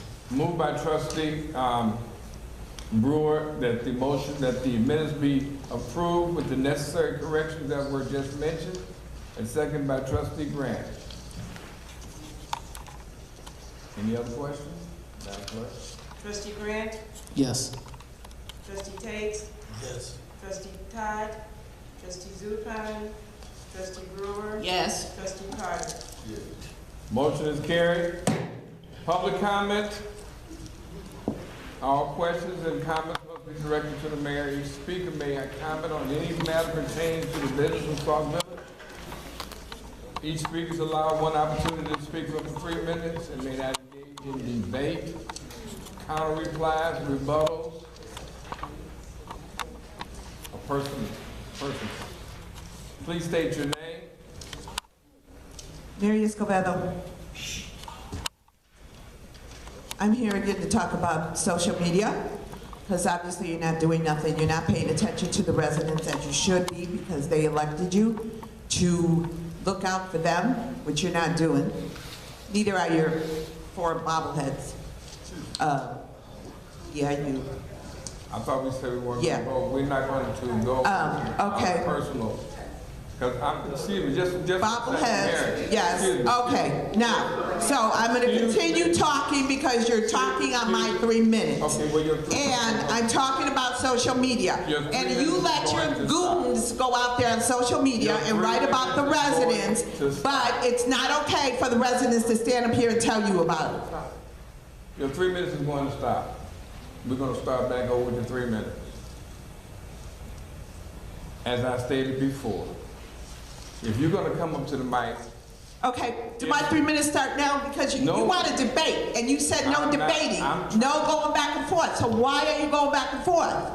Let me get my 3 minutes so I can I'm go. I have a curfew. I'm, I gotta go. okay, well, first of all, But he, you but will still, not. why is he going back and forth? He said no You going will back and not forth, no debating. step up to the So mic let's not debate and be and go belligerent. back and forth. If you are, if you don't Okay. want, if you don't want to I don't abide want by to hear that, you if talk. you don't want to abide by that, please leave the mic. I will ask you only twice to leave Okay, the mic. can you start If my you- 3 minutes? So you weren't listening, you were talking. I said your minutes don't start until after I get to trying to explain. Nothing you say is true, so I don't want to hear it. If you continue to be belligerent and talk. I'm not belligerent. You talk need to about and Google call it. a person Google it. name, I will ask you to leave the mic. If you call a person a name or you try to. I didn't call a person a name. Yes, you did. Who did I call a name? If you. Who did I call a name? See? Start your 3 minutes. Because you obviously you don't want to listen. at what I just said. What you say is a lie, so I'm not gonna listen.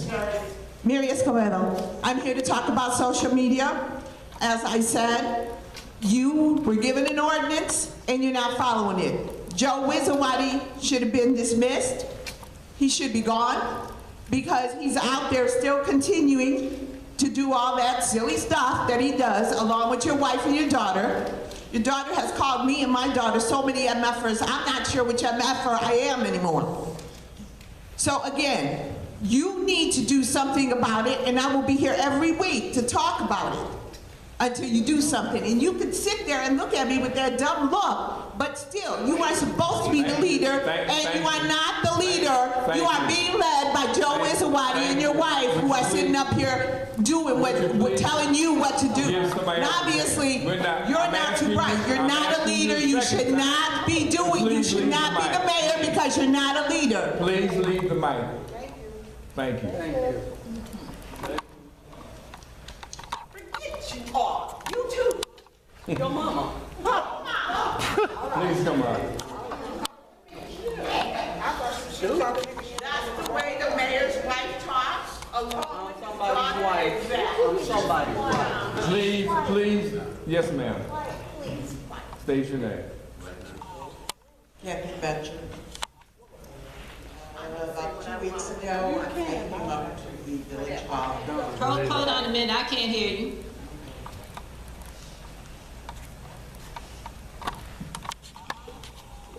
About 2 weeks ago, Kathy Betcher.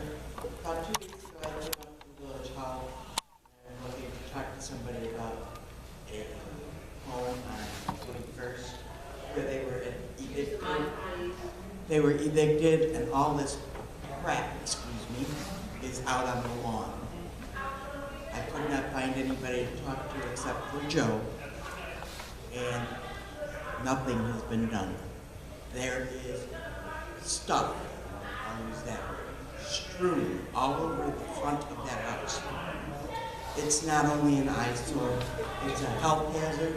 There are critters burrowing in there that I've seen going in there. Then the kids are in there picking through this stuff. That's dangerous. It needs to be addressed. We should be able to clean it up and then charge the owner for debris elimination, whatever. But that needs to get off the street. We want this village to thrive, not when it looks like that. That's terrible. Thank you. Ma'am, you said 221st. Do you have an address?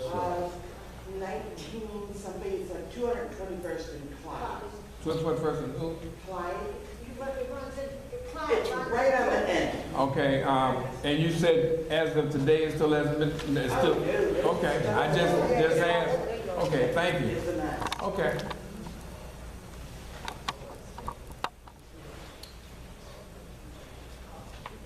Heidi Parker, did I understand you to say that there was no ordinance passed on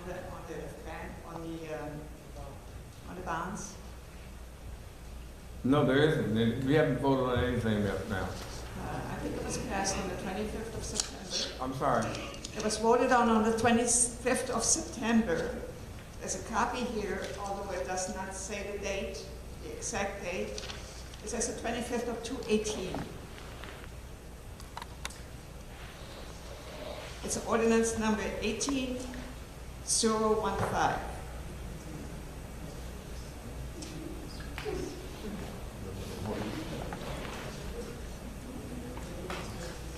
Was that a notification or was that an ordinance?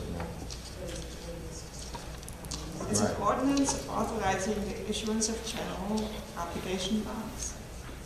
And it was voted on. And it has a number. 18015. And it was approved by everyone but Dusty Brewer. And I would like to ask you again to take down the Sauk Village, Illinois page. It's not official, it needs to go.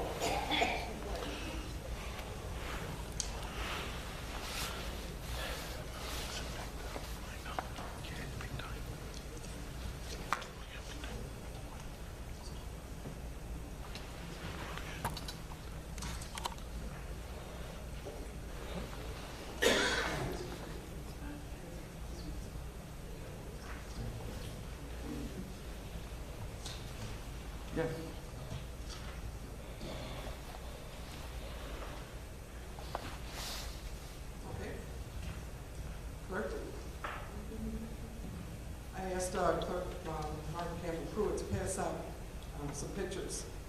Can you spot the similarities between the Sauk Village official website homepage and the Sauk Village, Illinois Facebook page listed as a homepage while Googling Sauk Village? To the average observer, it would appear that both pages are official pages of Sauk Village news and information. That is not true. Sauk Village, Illinois Facebook page was the creation of a current employee of Sauk Village who for years provided slanderous and unfounded comments about past elected officials and residents. I have absolutely no problem with anyone utilizing the First Amendment right to free speech. My problem is that they should not use the name of our village logo, backdrop of our village buildings, and claim that it is the Facebook home to Sauk Village. I have requested that this page be removed several times in the past 5 years. Mayor Burgess said he can't do anything about it. Well, why would he? Look at the free press and the exposure he gets from that page. Now we have a Sauk Talk. After 1.5 years, it seems very personal and political. Where is the information from the clerk, the other trustees, and the department heads? Apparently, they found out about the Sauk Talk at the same time we did. As we head into yet another political season, I employ Mayor Burgess to take down this page. Keep our village residents' resources as informative as possible while being inclusionary for all residents. Updates are awesome and highly encouraged. Sauk Village residents have a right to know what is happening in our community. We actually do love Pride and Progress. With that being said, for months I have mentioned that the official website has not been updated for over a year. Mayor Burgess stated last week that it's a work in progress. I'm not really interested in the web design, but rather the information that has traditionally been placed on the site for public knowledge and is readily available for us, such as board meeting minutes, ordinances, accounts payable, and collectors report. 1 minute. Again, Mayor Burgess, I'm asking as respectfully as I know possible, please remove the Sauk Village, Illinois Facebook page. This is within your power, whether you care to exercise that power. The people who write this page have many other fake names where they could post fake news. But I would like to thank you for answering the questions during the public hearing and allowing ample time for questions and answers that have been provided for clarity for the table to work together for the good of the residents. We need to break the chain that has plagued our village for way too long. If not us, then who? If not now, then when? Respectfully, Deputy Williams, former village clerk of Sauk Village. In regards to the Sauk Talk, it'll be issued every quarter. So if you have something that you feel that you would like to be in there, and then also the trustees, department heads will be given, this is the first one, just trying to get something out there, but ongoing, it'll be out there, it'll be on the website, and also emailed to those that sign up for the Sauk Talk. I just looked at, and this is going back to the question before to Ms. Parker. I just looked at this, and it said, according to ordinance 18-15 adopted, that ordinance, it says the village intends to issue alternative bonds. It was not, this is according to a ordinance that's been in the book since 2015 about bonds. We intended, and that's what this was, an intent, we intend to issue alternative bonds, being general obligation bonds, and it was not an ordinance that was passed for that reason. It was just in reference to that we are having these bonds and this hearing that we just had, I'm sorry. I had the signatures on there of people that voted that day. I don't know why, okay, ma'am, I thought I would try to explain it to you, but, okay, I'm not gonna go back and forth. But it was intended, and that's what we were talking about. But if you want, after the meeting, I can give you more detailed information about that. That's true, I did, but I had to answer this. What she told me is I was supposed to hear, which I have said, I would listen to every comment and respond at the end, and I did go off track on that, so I'm sorry, but yes, ma'am. Bernadine, hi, please. I wanted to know, this is regarding those minutes. I hope I'm not out of order, but when Trustee Brewer asked that Dr. Strader and some others be, or wait a minute, her comment regarding them be, what, added to the minutes or taken away, I can't say I really understood that, and well, where I'm going with this is this. If she had Dr. Strader or whoever removed, what exactly does that mean? What is the result of that? Were they removed from accounts payable, or what was that about? The other thing I wanted to ask you is this. Regarding the hearing that you just had, the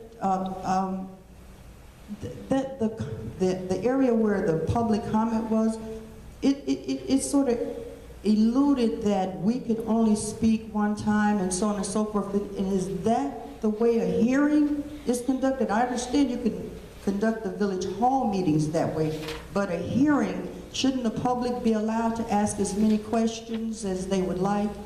And I also would like to know, why is Dr. Strader still being paid about $1,400 a week? So that's it.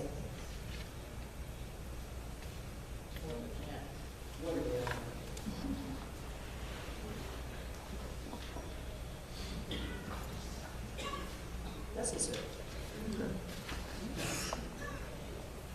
He will answer them all once he can after all of the comment is over.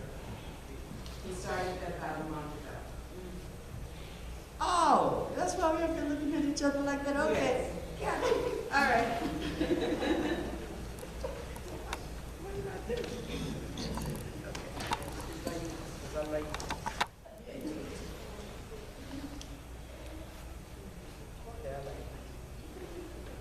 Pat Couch, I'd like to ask again, after many weeks, do we know how many fire hydrants are not working in the village?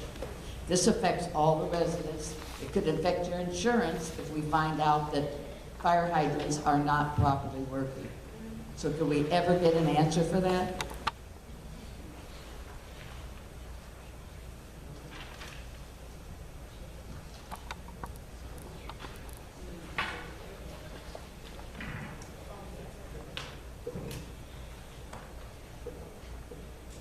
Judy Castier, I have some questions that I ask approximately every week.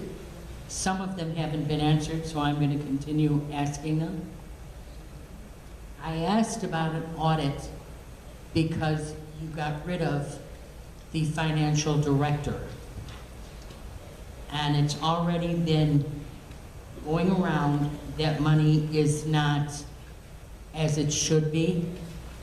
Therefore, I think an independent audit is acceptable when you get rid of somebody, to make certain that everything's on the up and up, so that in a couple months from now, you don't go back to him and say, obviously you took it. So I would like to know why an independent audit isn't set up. Calling the village hall. I don't know about anybody else, but as I get older, I get madder when you call someplace over and over and over again, and you get a recording thanking you for calling the village of Sauk. We are not the village of Sauk. We are the village of Sauk Village. And I don't understand, with new help in the front, why phones don't get answered properly and in a timely manner. I also have asked about operational transfers, and since it was discussed and you had a trustee as well as the, at the time, treasurer indicating that this was indeed a usable practice. I want to know if it's being used, and when and what date did our attorneys say it is okay to do that. I also have asked about the police furniture. I was told that you, Derek, as well as the chief, had a talk, and we're gonna continue the talk. And then when I was told by you that the chief was supposed to make a list. Has that list been done? Yes, it has, and it was given to Kevin Waller. Thank you for asking me, Kevin. And the hiring of new police. We seem to be able to come up with funds for a whole lot of stuff, but we never seem to come up with enough money for the 3 police officers that are already in the budget. Our police eligibility list is going to be extinct in the early part of 2019. It takes a lot to get that thing back in order, and it is a law that that be there.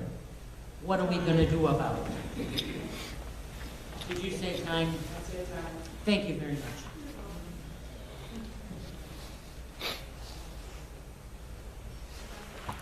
Okay.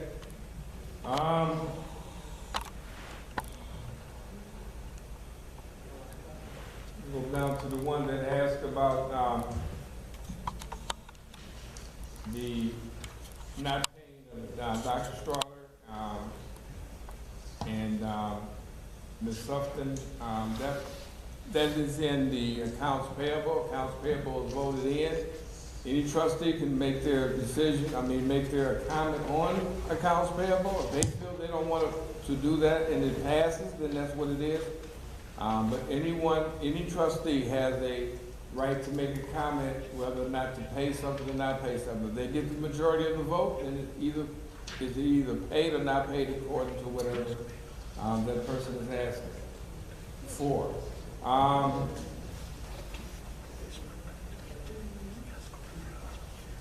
The fire hydrant, if you want to come by tomorrow, I do have a copy of the fire hydrants that are not working. So, Ms. Couch, you come up quite often, so if you do, next time you come up, ask me. I will get you that copy of the fire hydrants that are in repair.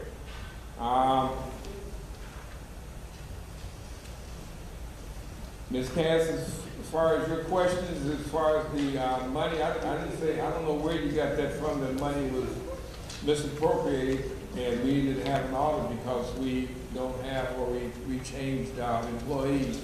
I didn't see a problem with that. The audit is done. We're starting to get ready to start the next one as soon as we get all the paperwork in. So having an independent audit, which would be called a forensic audit, is roughly $60,000 to $70,000. If the board wants to vote that kind of money out to have that done, that's up to the board.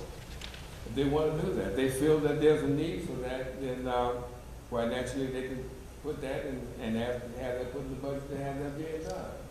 I'm sorry that when you call Village Hall, that the line is busy. I cannot answer why.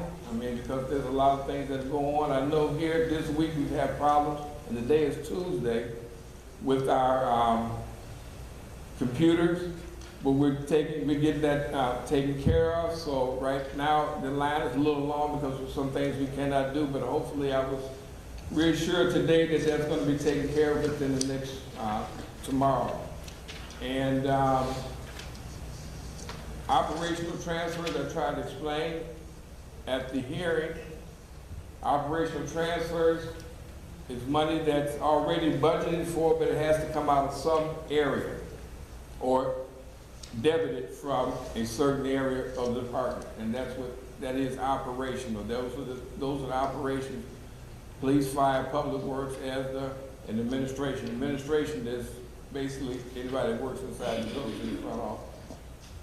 And this chief already told you about the furniture.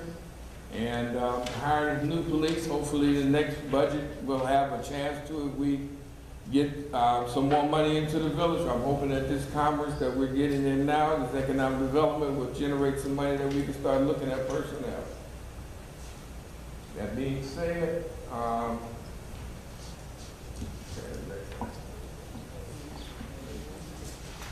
that's my report. Okay, the mayor's report. As you know, trick or treat is right around the corner. We will be having a trunk or treat this Saturday from 11. We're going to start at 11:30 or end with hopefully around 2. If the weather's permitting, we will be outside, make it a true trunk or treat.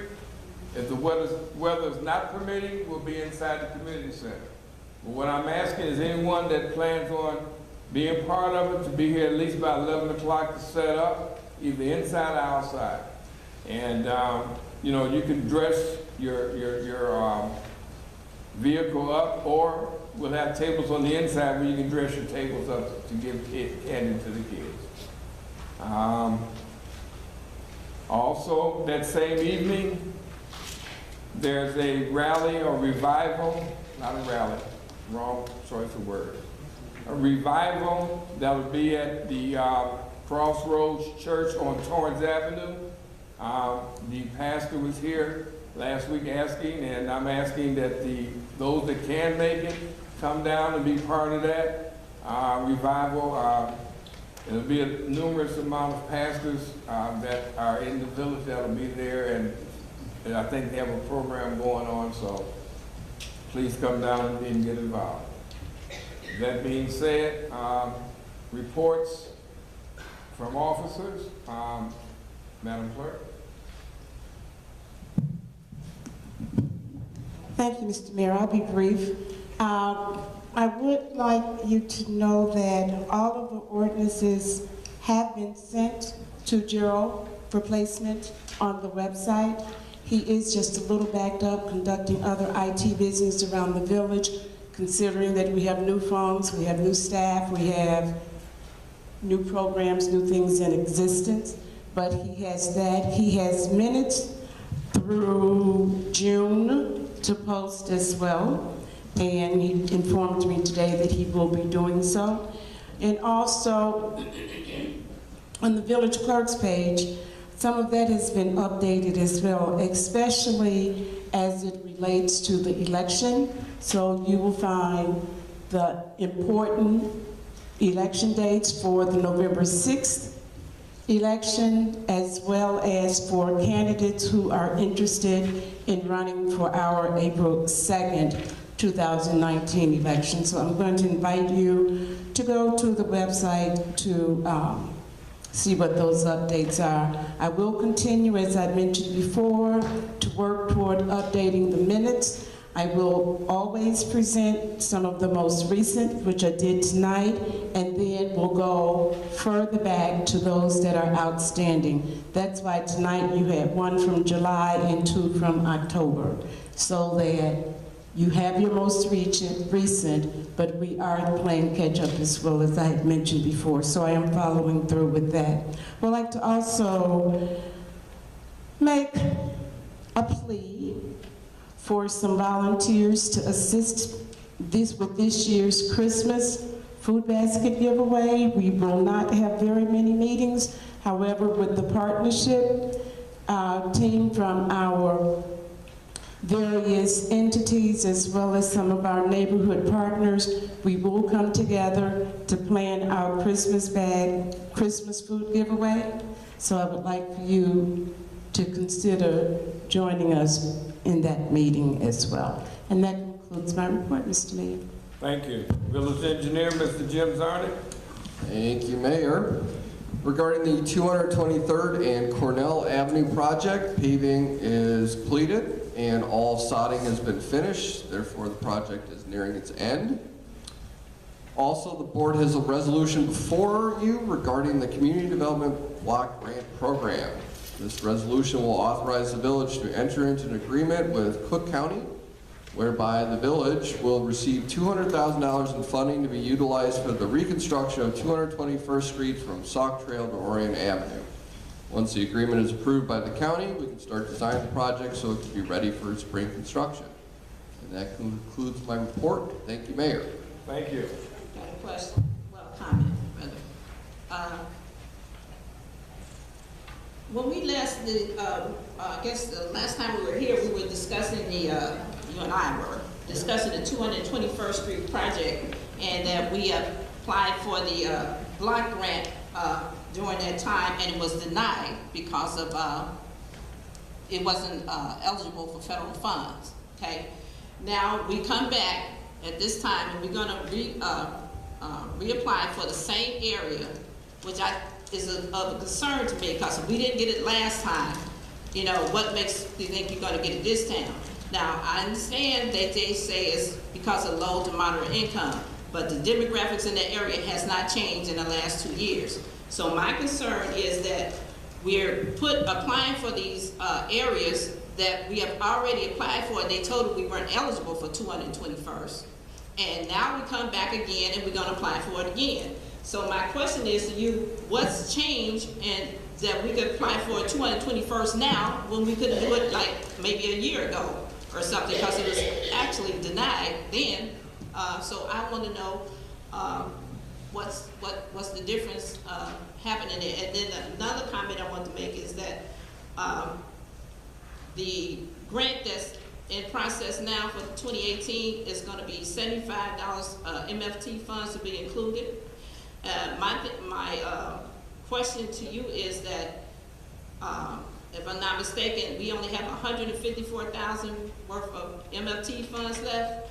My question is, why are we using half of the money to do 221st Street, or are we going to do half? Well, it says $275,000 in that particular grant, but why is it so much for that particular area when, in what should I say, in that area before, we are going to put in all that money to resurface the area when we should be looking at the underlying cause of the water main breaks in that area. There's a whole bunch of things that's going on that I would like to talk to you about, but since I can't get the information from you, I'll talk to you right here. But my main question is, why, since we voted for 221st and was denied, why are we coming back for the same grant and the same demographics, same thing, and you know, how's that, you know, working for us? So the village has been granted the $200,000 for 221st already. All the village has to do tonight is approve the agreement, and the village will receive the funding. Okay. It's coming from MFT. Why are we using so much of that money from MFT? This is the way the village has operated for the past 15 years. We always use a combination of CDBG and MFT funding to fund the CDBG projects. We always combine it with MFT funding to do whatever additional roads we can do that are in addition to the funding that we receive from Cook County. So it's a bargain to be able to do that much roadway resurfacing with so little funding. Village receives somewhere on the order of $230,000 per year in MFT funding. It comes in mostly on a monthly basis, so it's a continuous stream of income. So whether we've got a low balance or high balance in the MFT account, we're always getting more funds. So it eventually comes in, and we are very careful in making sure that we don't overspend, so that we always have enough money in that account to do whatever the program is for a given year. So we're going to get additional funds for MFT. That's a monthly thing, right? Yes. Right. Okay. So we have, I hear you say we guaranteed, it's already, the money for 221st is already guaranteed? Yes. Okay, and we're going to get to 200,000. All right then.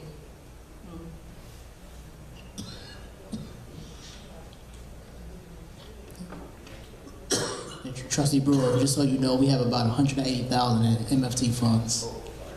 Well, according to what I got, we got 154. Okay. So. Any other questions? Treasurer's report. Mr. Anthony Finch. Good evening, Mayor and Trustee. I'm going to go over the collector report for the revenue received as of the month of July. In property taxes, the village received $1,387,330.03. In other taxes, $218,311.81. For license and permits, $20,947. For fees and services, $288,933.33. In grants, $14,031.95. There's an interfund transfer of $819,608.65. And in other miscellaneous income, a total of $1,477,462.94 for total revenue for the month of July of $4,226,685.81. That concludes my report. Thank you. And Mr. Mayor, just want to point out that the report says June, but this really is July. July 2018. Yes. Oh, you mean the heading says? The head, yes. Correct. No mistake. Okay, yeah. Did I hear you mention the interfund transfer of how much? $819,608. And what is that from? It's from TIF 2 and TIF 3. From 2 and 3. So we made a transfer of fund from TIF 2 to 3? No, from TIF 2, I don't know right now the detail what it was transferred to, but it was from TIF 2 for $244,000. $903.71. And TIF 3 was $574,704.94. 94 cents. Oh, no, TIF 4. TIF 3. And this, and you don't know where the money went? You don't know what was transferred not to? at this time, because it's my first time doing this report, but next time we'll have more detail to answer those questions. Okay, well, who authorized the transfers? Well, this is before I got here, so I cannot tell you that answer. I was just giving the data to put in this Okay. report. So we don't, okay. But I will have that at the next meeting. Okay, great, thank you. Trustee Brewer, it's on page 5. It gives you the breakdown of the transfers by line item there, by department rather, on page 5.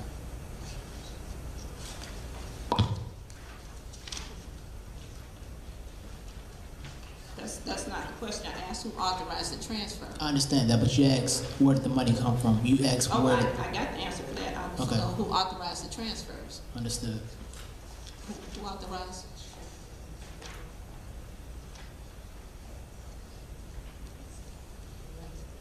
Who authorized the transfers? The previous finance director input those transactions. It's from the previous, can you, I could tell you where they're going. It's going from TIF 2 and TIF 3 to the debt service fund to pay the bonds. These are standard transactions. They're in the budget, but the previous finance director is the one who authorized those and actually enacted those. okay, so can we have some paperwork to show that $818,608 was transferred? I mean, because every time I ask for something, I never get it. I like to know who authorized the transfer of funds, because apparently trustees didn't know. It's a normal process to pay bonds. So it's part of the budget. When the budget is approved, the appropriation budget is approved, you have to live up to your obligations to pay those bonds. Oh, well, we understand that, so we're Okay. just trying to find out that, you know, who authorized them and when they're supposed to be authorized. So you saying the previous finance director did it? Yeah, this occurred in July. So somebody had to prove it from him? He did. He did. He did? Mohan did? Yes. He does this every month. He did it every month when he was here. Mohan's not authorized to transfer money? As part of the appropriation budget, he was authorized, I'm sure he felt he was authorized to pay our bond payments.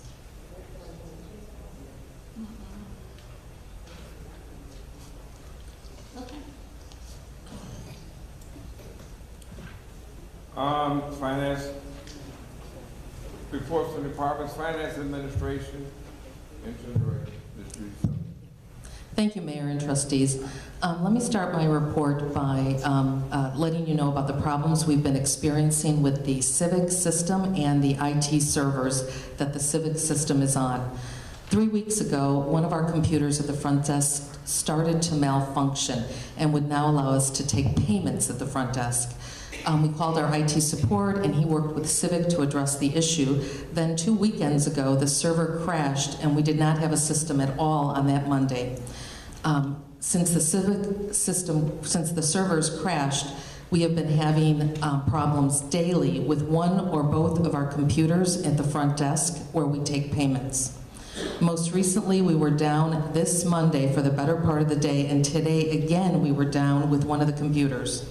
Our IT support has been working sometimes round the clock to solve these issues. While they have been working to resolve the issues, we have resorted to taking payments manually and working overtime to catch up with the work. It is believed that the power outages that we experienced earlier this month caused the server to fail, and then that corrupted the databases. The equipment is old, and therefore it has not been easy for our IT support to get everything working properly again, but he is working tirelessly to do this. The second thing I wanted to report on is that we have completed the quarterly COPS hire grant reporting. In addition to that, we've started the process of renewing our system for award management registration, otherwise known as SAM. It takes approximately 45 days to complete this process, and it needs to be done before December 21st, as that's the date that our current registration expires. This is critical to complete because without it, we would not be eligible for federal grants. We also filed an extension to file our full year 2018 annual report with the state controller. The report is due 180 days after our fiscal year end, and that's on October 27th. The extension is for 60 days. As you're aware, the audited financials were delayed by the police and the fire pension funds. The person that the pension fund boards originally hired to complete their required actuarial valuations had his license suspended, and the auditors could not accept an actuarial report from someone who was not licensed. They then hired someone else to complete these reports, and these reports were completed and turned in over to the auditors effective last week. Miller Cooper, who is our auditor, is now reviewing them and incorporating them into the village's financials. Miller Cooper, it needs a little bit of time to do their required steps with this information. They do have everything else that they need to complete their audit, and they have had it since September. The last piece was the actuarial reports. That concludes my report. Thank you. I got a question. Mr. Mayor, well, not Mr. Mayor, I'm sorry. Ms. Suffin, you indicated that funds were transferred. Do you know what date that was when that happened? July. July what? Sometime in July. Okay, so can I have some documentation showing it was July and the amount that was transferred on those 2 particular days? I will give you the July report that shows that he transferred that amount of money. Okay, and another thing I want to ask you is that I have been asking for reports that show the disbursement of all the water fund, in the water fund from May of 2018 to the present. It has a detailed ledger that shows what was taken out, what was put in, and stuff like that. So I've been asking for that report, and I was wondering, do you have any idea when I get that? And also, with the water fund, I need one for the sewer, the utility bills, and also the garbage. And I've been asking for those reports for the last 2 months, and I haven't been able to get them. So can you tell me when those will be available? I believe that that's available now. So there is one account called the Water Fund account that is at First Midwest, and then there's an ePay water account that's at First Midwest, and that's a combined water sewer account for both of those.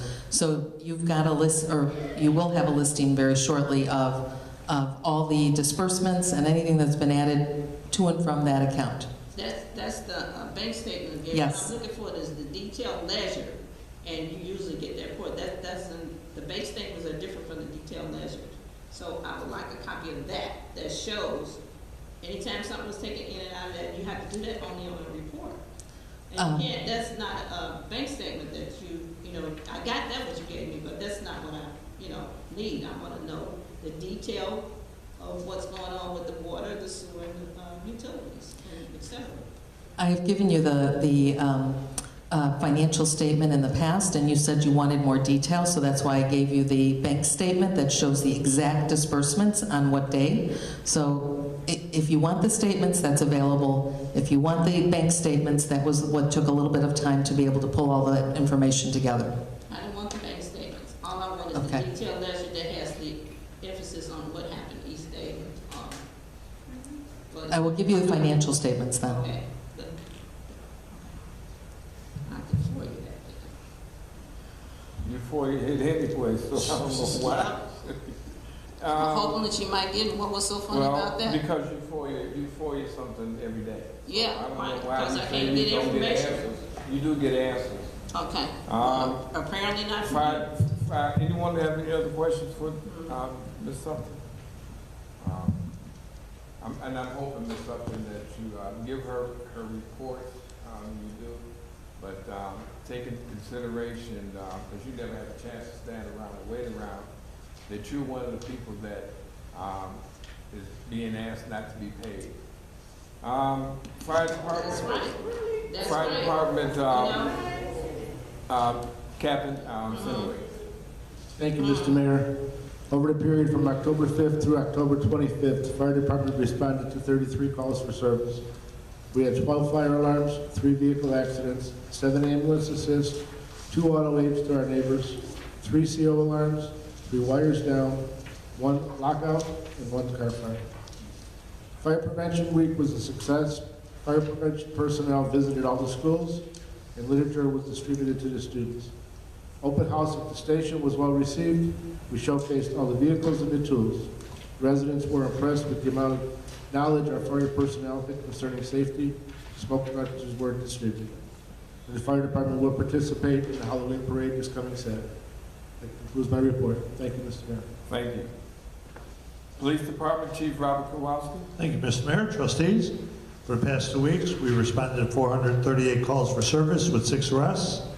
Case of interest, on October 8th, officers were dispatched at 21900 block of Jeffrey, where they met with the complainant who advised he was the victim of an armed robbery.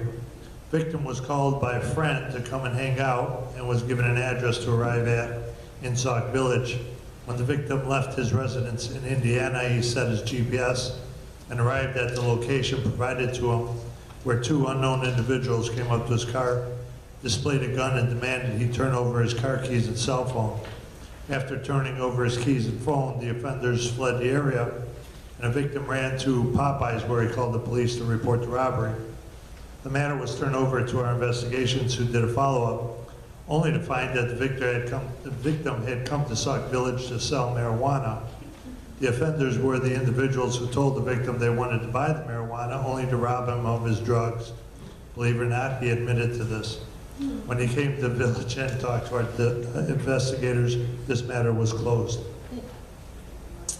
On October 10th, officers took a report of a vehicular carjacking which occurred on Peach Street, but not until the victims left Sauk Village and returned to their residence in Chicago Heights. Carjacking allegedly took place on Peach Street several hours prior to the report, but within an hour of the carjacking, there was a drive-by shooting in Fort Heights. The vehicle taken in Sauk Village was described as the vehicle involved with the shooting. There's no further information, and our detectives are working the carjacking investigation at this time. DEA National Prescription Drug Take-Back Day is this Saturday, October 27th. The containers will be in the police department lobby between 7 a.m. and 3 p.m. for your drug drop-off. Also, Halloween is Wednesday, October 31st, and the hours for trick-or-treating in the village will be from 4 to 7 p.m. Also, the police department will again participate in the Sauk Village Halloween Trunk and Treat, because it's always a pleasure and honor to participate in community events such as this. I hope to see everyone there. CalCom. The issue of the CalCom contract came up at a previous meeting, and we are now on a year-to-year contract basis with the Centralized Dispatch Center. I have looked into other dispatch services and discussed the possibilities with the mayor and the fire chief. We all believe at this time CalCom is our best option. We will continue to monitor the service and make necessary changes as they come up. Thank you, and that's the end of my report. Thank you. Emergency Management Agency, Director Alan Vavrick. Thank you, Mr. Mayor and Board. From the time of October 8th to the 21st of October, EMA responded to 19 calls. We had 1 pole with wires on fire, 4 auto accidents, 7 fire alarms, 3 CO alarms, 1 motorist assist, 1 car fire, 1 smoke investigation, and 1 odor investigation. As the Chief of Police has mentioned too, Halloween is in 8 days. Please drive safely on Halloween day for our little trick-or-treaters. Watch out so they don't run out between the cars. And that concludes my report. Thank you, sir. Thank you. Public Works, Director Kevin Weller. Thank you, Mr. Mayor. Just a few items here. I've been reported in several meetings before. We've had some leaks in town due to some of the emergencies that came about during some of the road projects and some of the other after effects of some storms. We were behind on these digs. Currently, we have 2 that are still outstanding of the 7 that we had originally. One is at 217-24 Peterson, and the other one is at 1731 to 23rd place. Both of these jobs will be started after an emergency repair that had started at a water main break at 22168 Yates. We had to have an emergency valve installed on 22514 Navajo. This is an easy valve done under pressure, so we didn't have to shut the main down. But once we get back to this job, we have the parts on order right now. It's roughly 20 feet of main, the T, and a new valve that will go in at this intersection. We're a resident that lives at that address. We're sorry it's taking so long, but some of the other jobs pushed us away for a little bit. Staff is still working, or still had 1 final project on 223rd Street before the surface went down. We were called roughly at 2123 to 23rd Street. Looks like a heavy truck had driven in an area where we had a water main break repair over there, really quickly putting the material back in there. It looked like it pushed some of the mud under the roadway. We had dug out the section roughly 6 by 12, found out that it was just a mud layer between the asphalt, and we repaired that. That was not part of the project, so we did have to incur that cost. Everything went well after that. We're still working on small jobs around the Village Hall. As we get further into fall, we will be working on some of the cleaning jobs and some of the jobs at the police department, which is some updates. Grass cutting continues in the village. We have 1 final cut coming after the leaf drop, roughly around 2-3 more weeks right here. We'll have some leaves coming down, and once that is done, we will have our final cut in town, cleaning up. Storm branches from the last storm event all had to be out 3 weeks ago. We're just about completed on the 217th all the way to Constance is the last section there. And as a reminder, this was only for storm damage, so if residents have piles up at their house and they decided to cut and add branches to their piles or added bushes, some of those did not get picked up, and some of those also had debris in them, fence material, garbage, steel, and we did not pick those up either. Just a reminder, we're in our wet season again. The LEAF program, there's 2 things here, but the LEAF program has not started yet. Residents are already cutting and placing their leaf debris in the roadway. This is going to cause flooding. This is going to cause overtime. It's going to cause a waste of money. So we're asking that you do not put it out until the posted dates, which is next. Leaf pickup begins on 11/12. All residents can start putting the leaves in the roadway by 11/2. That's roughly a week prior to the pickup. The first pickup is usually a lighter pickup to the end of the second pickup. We'll have a gap week in between there, and the final week will be towards the end of the month and the beginning of December to final pickup. If they do put the leaves out in the street and it's causing obstruction, they may be ticketed for that.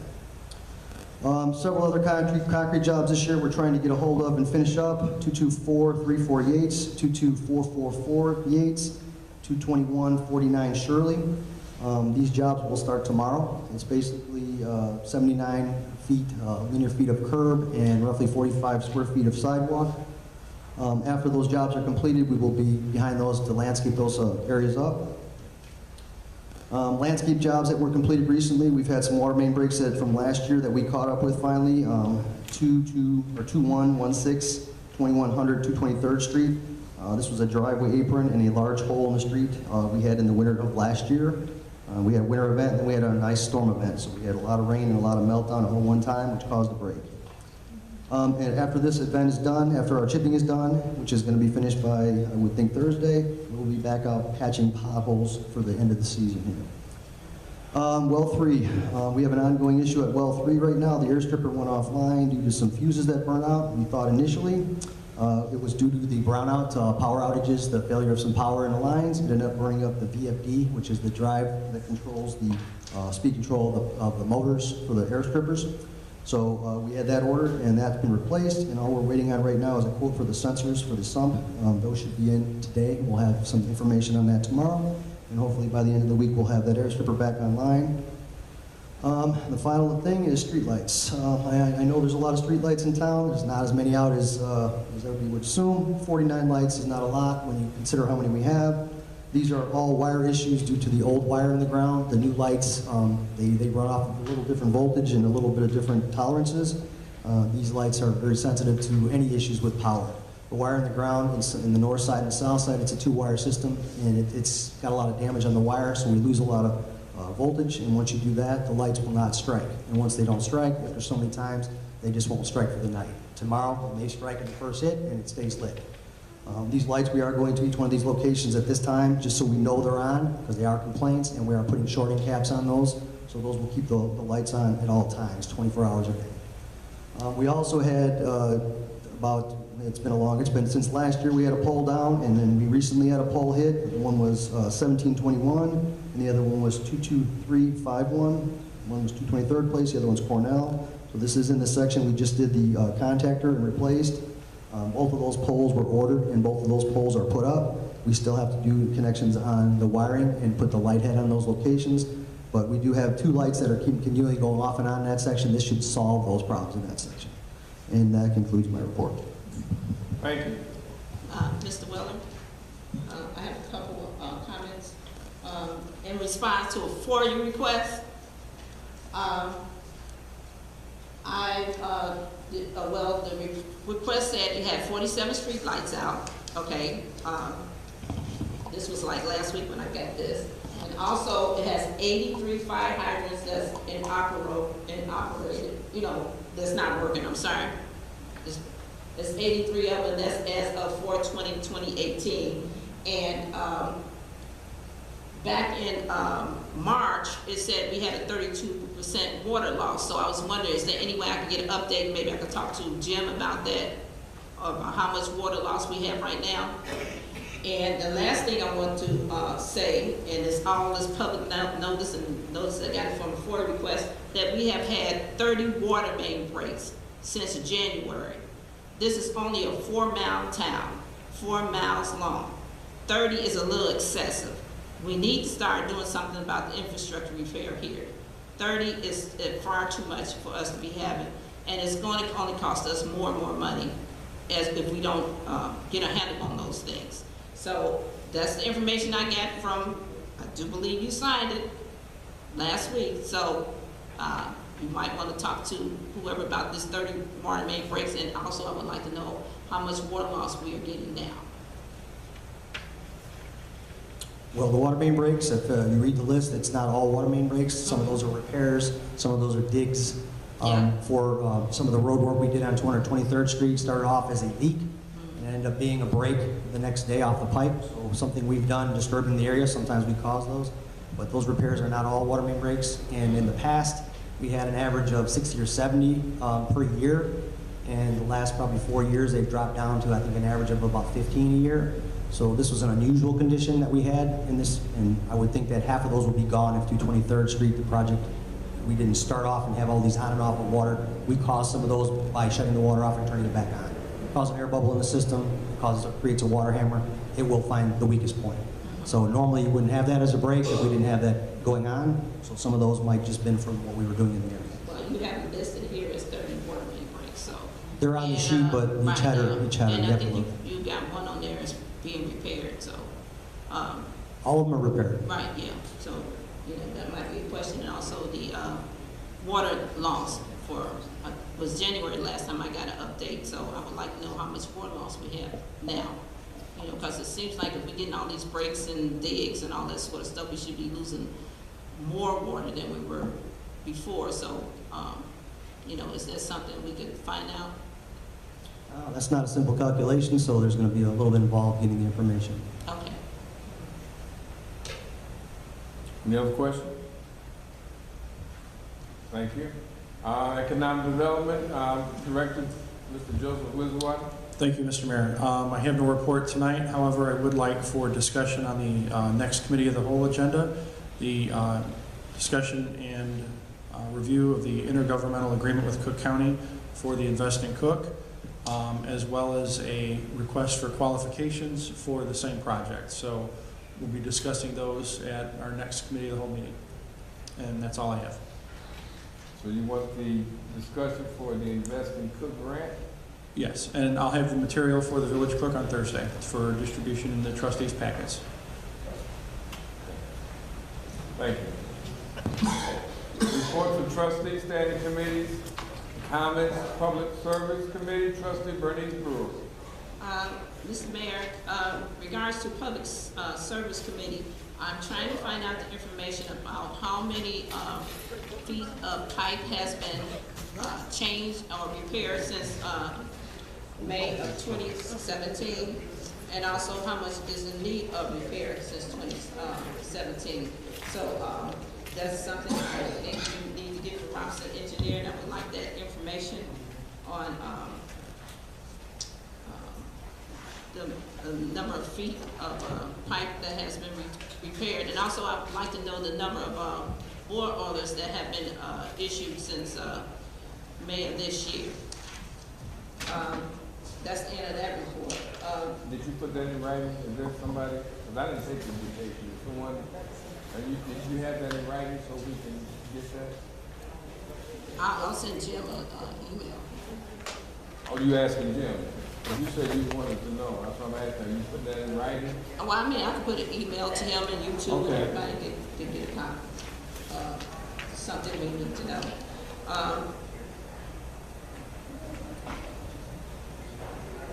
The comments that I have is that you indicated that you were having a problem with me having 4 years. Well, you voiced your concerns. Well, my concern is this. I mean, we wouldn't have to do it if it was some kind of transparency here. It seems like to me all we should do, since we trustees, is to ask for something relating to financial issues. Every time you go in there and talk to Suffolk, she gives us a runaround. We can't get anything from you. So it seems like to me that this stuff should be readily available for trustees. That's what we're here for, to watch the money.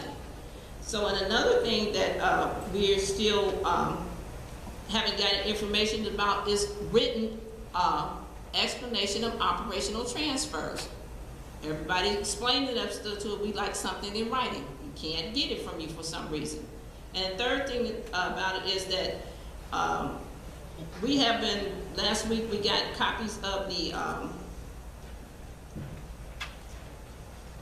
work statement that involves payments for Dr. Strada. We still don't know if it's 17 or 17.5.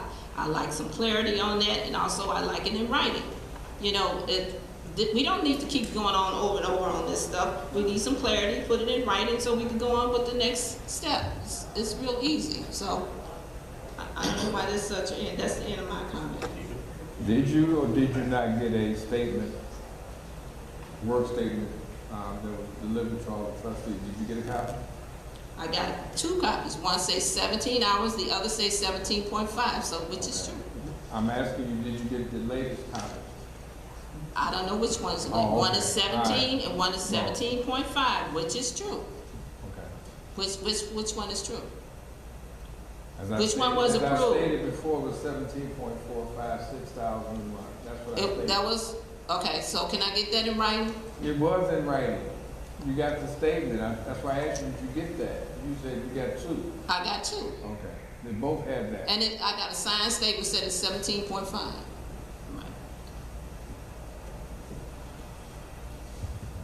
Is that all of that? Trustee, is that it? Yeah, the comments. Budget and Finance Committee, Trustee Roger Grant. Thank you, Mr. Mayor. In regards to budget and finance, I would like to present the board at the next committee meeting with a policy in cybersecurity that Gerald and I and the committee have been working on. We can present something on the next committee meeting, but we will revisit it in the future just to probably add on to it after we install the new civic system in the next few months. But then also, as a question to you, did you ever receive any follow-up on the list of demands, not demands, the wish list, the department heads that you asked them for? I know Kevin was supposed to compile the list. I know that Chief Kowalski said he gave him something today. What about the whole list? Did we ever get that from them? Okay, I had a meeting last Monday, and I did reiterate to the department heads that I need, and I kind of clarified it. It was, everybody was thinking one person was supposed to do whatever. So when I get that list of things that they would like to see updated in their different departments, I will pass that on to the board to look at it, and then we'll go from there.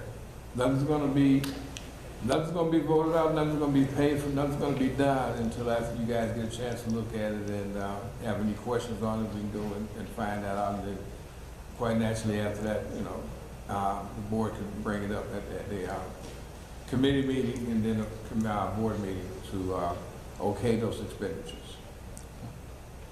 Did you say that you wanted something on the committee meeting? Yes, so for next Tuesday, and I'll present the clerk with the documents, the cybersecurity policy that I gave the board about maybe a month ago. They wanted me to go back with Gerald, get his opinion, so I'm going to go back and present them what Gerald and I and the committee discussed.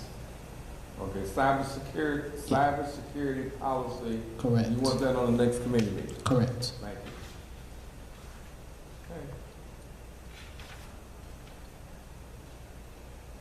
Okay, housing and governmental relations? I have nothing. Trustee Ty's not here, Trustee Newpond is not here. Trustee Carter? I have nothing. Reports of committees and commissions. Mr. Farmer, I know you know how to use the mic, so could you? Thank you, sir.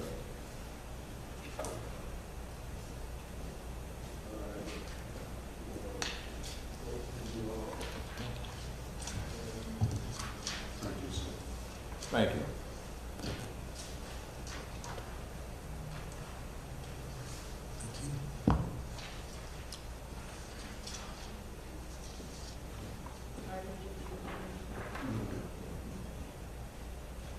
Next, thank you, Mayor and trustees. Our next meeting for the Senior Advisory Council is November 8th, and of course, all are welcome. Also, the seniors are walking still every morning, Monday through Friday in the park behind the Village Hall. I think they might have changed the hours. I might need to update that, but we had 7 a.m. for 1 hour. Also, Medicare sales meetings have started at the Senior Center on Monday, October 15th, and will run through December 7th. But annual enrollment period every Monday at 10:30 a.m. except Veterans Day, which is November 12th, and every Wednesday at 12:30 except for October 31st, November 7th, and November 21st. And flyers are posted with all dates and times around the Village Hall. And in the Senior Center, please let your seniors turning 65 and that are 65 and older know. Also, we have the flyers in the back on the table. Also, game night is every first and third Friday. Please come out and invite your seniors for bid whist and other games. Also, we're having our first senior luncheon that will be held on November 16th, and all seniors are invited. 50 and over. We have flyers on the table here. Lunch will be sponsored by the Eastern Stars, and we're expecting a little early Thanksgiving dinner to be featured. Again, we got the flyers in the back of the room. And that concludes our report. Thank you. Unfinished business. I'll accept a motion to approve accounts payable. I'm sorry, new business. I accept the motion to approve all accounts payable and disbursements dated 10/23/2018 for the amount of $308,508.69. So moved. It's been moved by Trustee Grant, second by Trustee Carter. Any questions? Comment, question. Mr. Mayor, I asked that this part be, I provide you with a written statement concerning this issue to be included in the October 23rd minutes. I haven't written them up yet, so the next day or two, and I'll give it to the village clerk. Wait a minute, wait a minute. Are you, maybe I didn't hear it right. Are you saying that you're going to prepare something that'll be submitted at a later date that you wanted to? Well, it concerns this particular Are you saying thing. you wanted it to be included in this?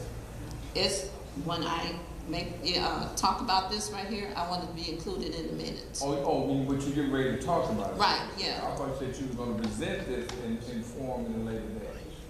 Yeah, in a day or two, it's gonna take me a day, at least tomorrow, to write it up. Okay, what I'm trying to say is if you have anything to present, now is the time to do that. We can't vote on something that you may or may not write up later. I mean, you can't do that. Well, you can't write I mean, it how up can until I say it. somebody vote on something that you may write up and you may change? The verbiage could change or what? If you have something to present, yes, present it now. And we can go over that, but to bring something after it's been voted on and say, I want to put it in this particular minutes to be voted on now, we can't do that. We can't vote on speculation. Okay, and then how can you put something in there where you intend on saying something and things change? If you, when did you get your packet? Last week, right? That has nothing to do with what we're talking about. I'm talking about what I'm finna talk about. If you got your packet at an earlier time, you had that time to now to write whatever it is and present it to the board.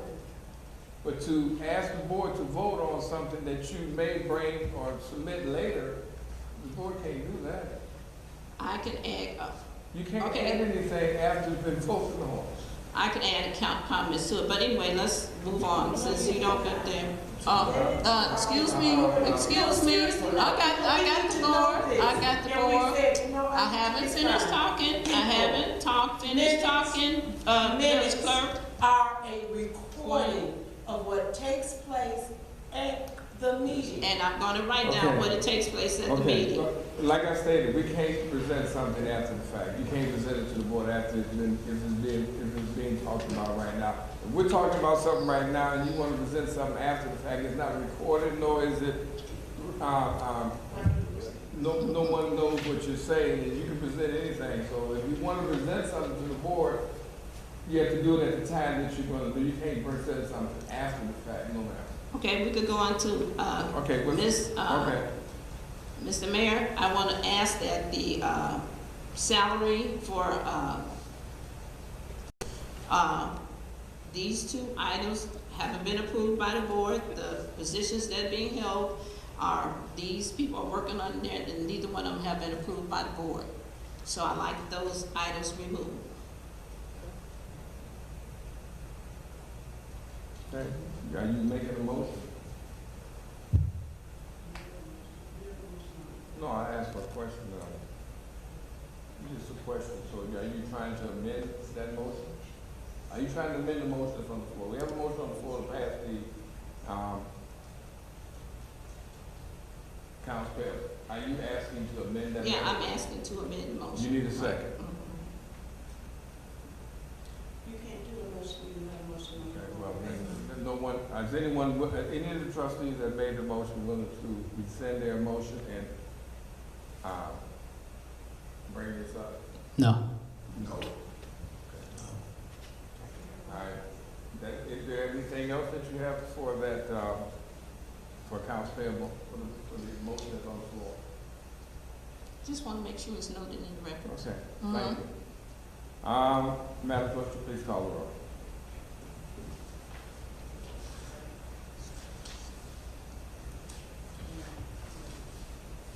Trustee Grant? Yes.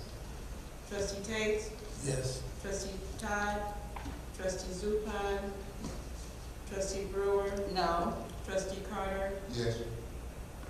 Motion is carried. I'll entertain a motion to approve the resolution directing and authorizing the submission of a sub-recipient agreement and to execute the 2018 Community Development Block Grant Program Year Agreement with Cook County, Illinois, project number 1806-020. That's the community block grant that we talked about today and the one that was discussed last week. I'll accept the motion. So move. It was moved by trustee Grant, second by trustee Carter. Any questions? Madam Clerk? Trustee Todd, trustee Zupan, trustee Brewer.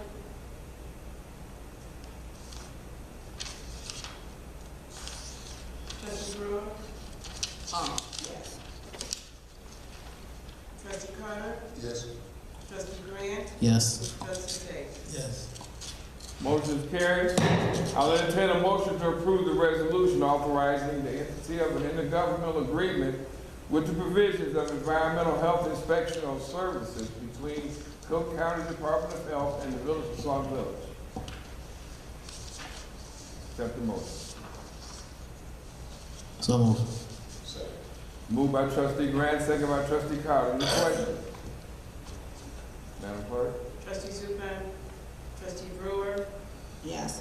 trustee Carter. Yes. Trustee Grant, Yes. trustee Tate, Yes. trustee Todd. Motion is carried. I just have one thing before we adjourn. I forgot to mention it. There's not a lot of people here, but it's the Veterans Day extravaganza that we have every year. We will have one this year. There'll be a lot of information out there about it. Well, get your calendars. It will be this time on Veterans Day, that Monday, here in the Village Hall. So there'll be some things out there. There'll be some flyers out there, and there'll be some things on the, hopefully on the website out there for that. That being said, I accept the motion for adjournment. It was moved by trustee Brewer, second by trustee Tate. All in favor? All in favor? Motion carried. Thank you.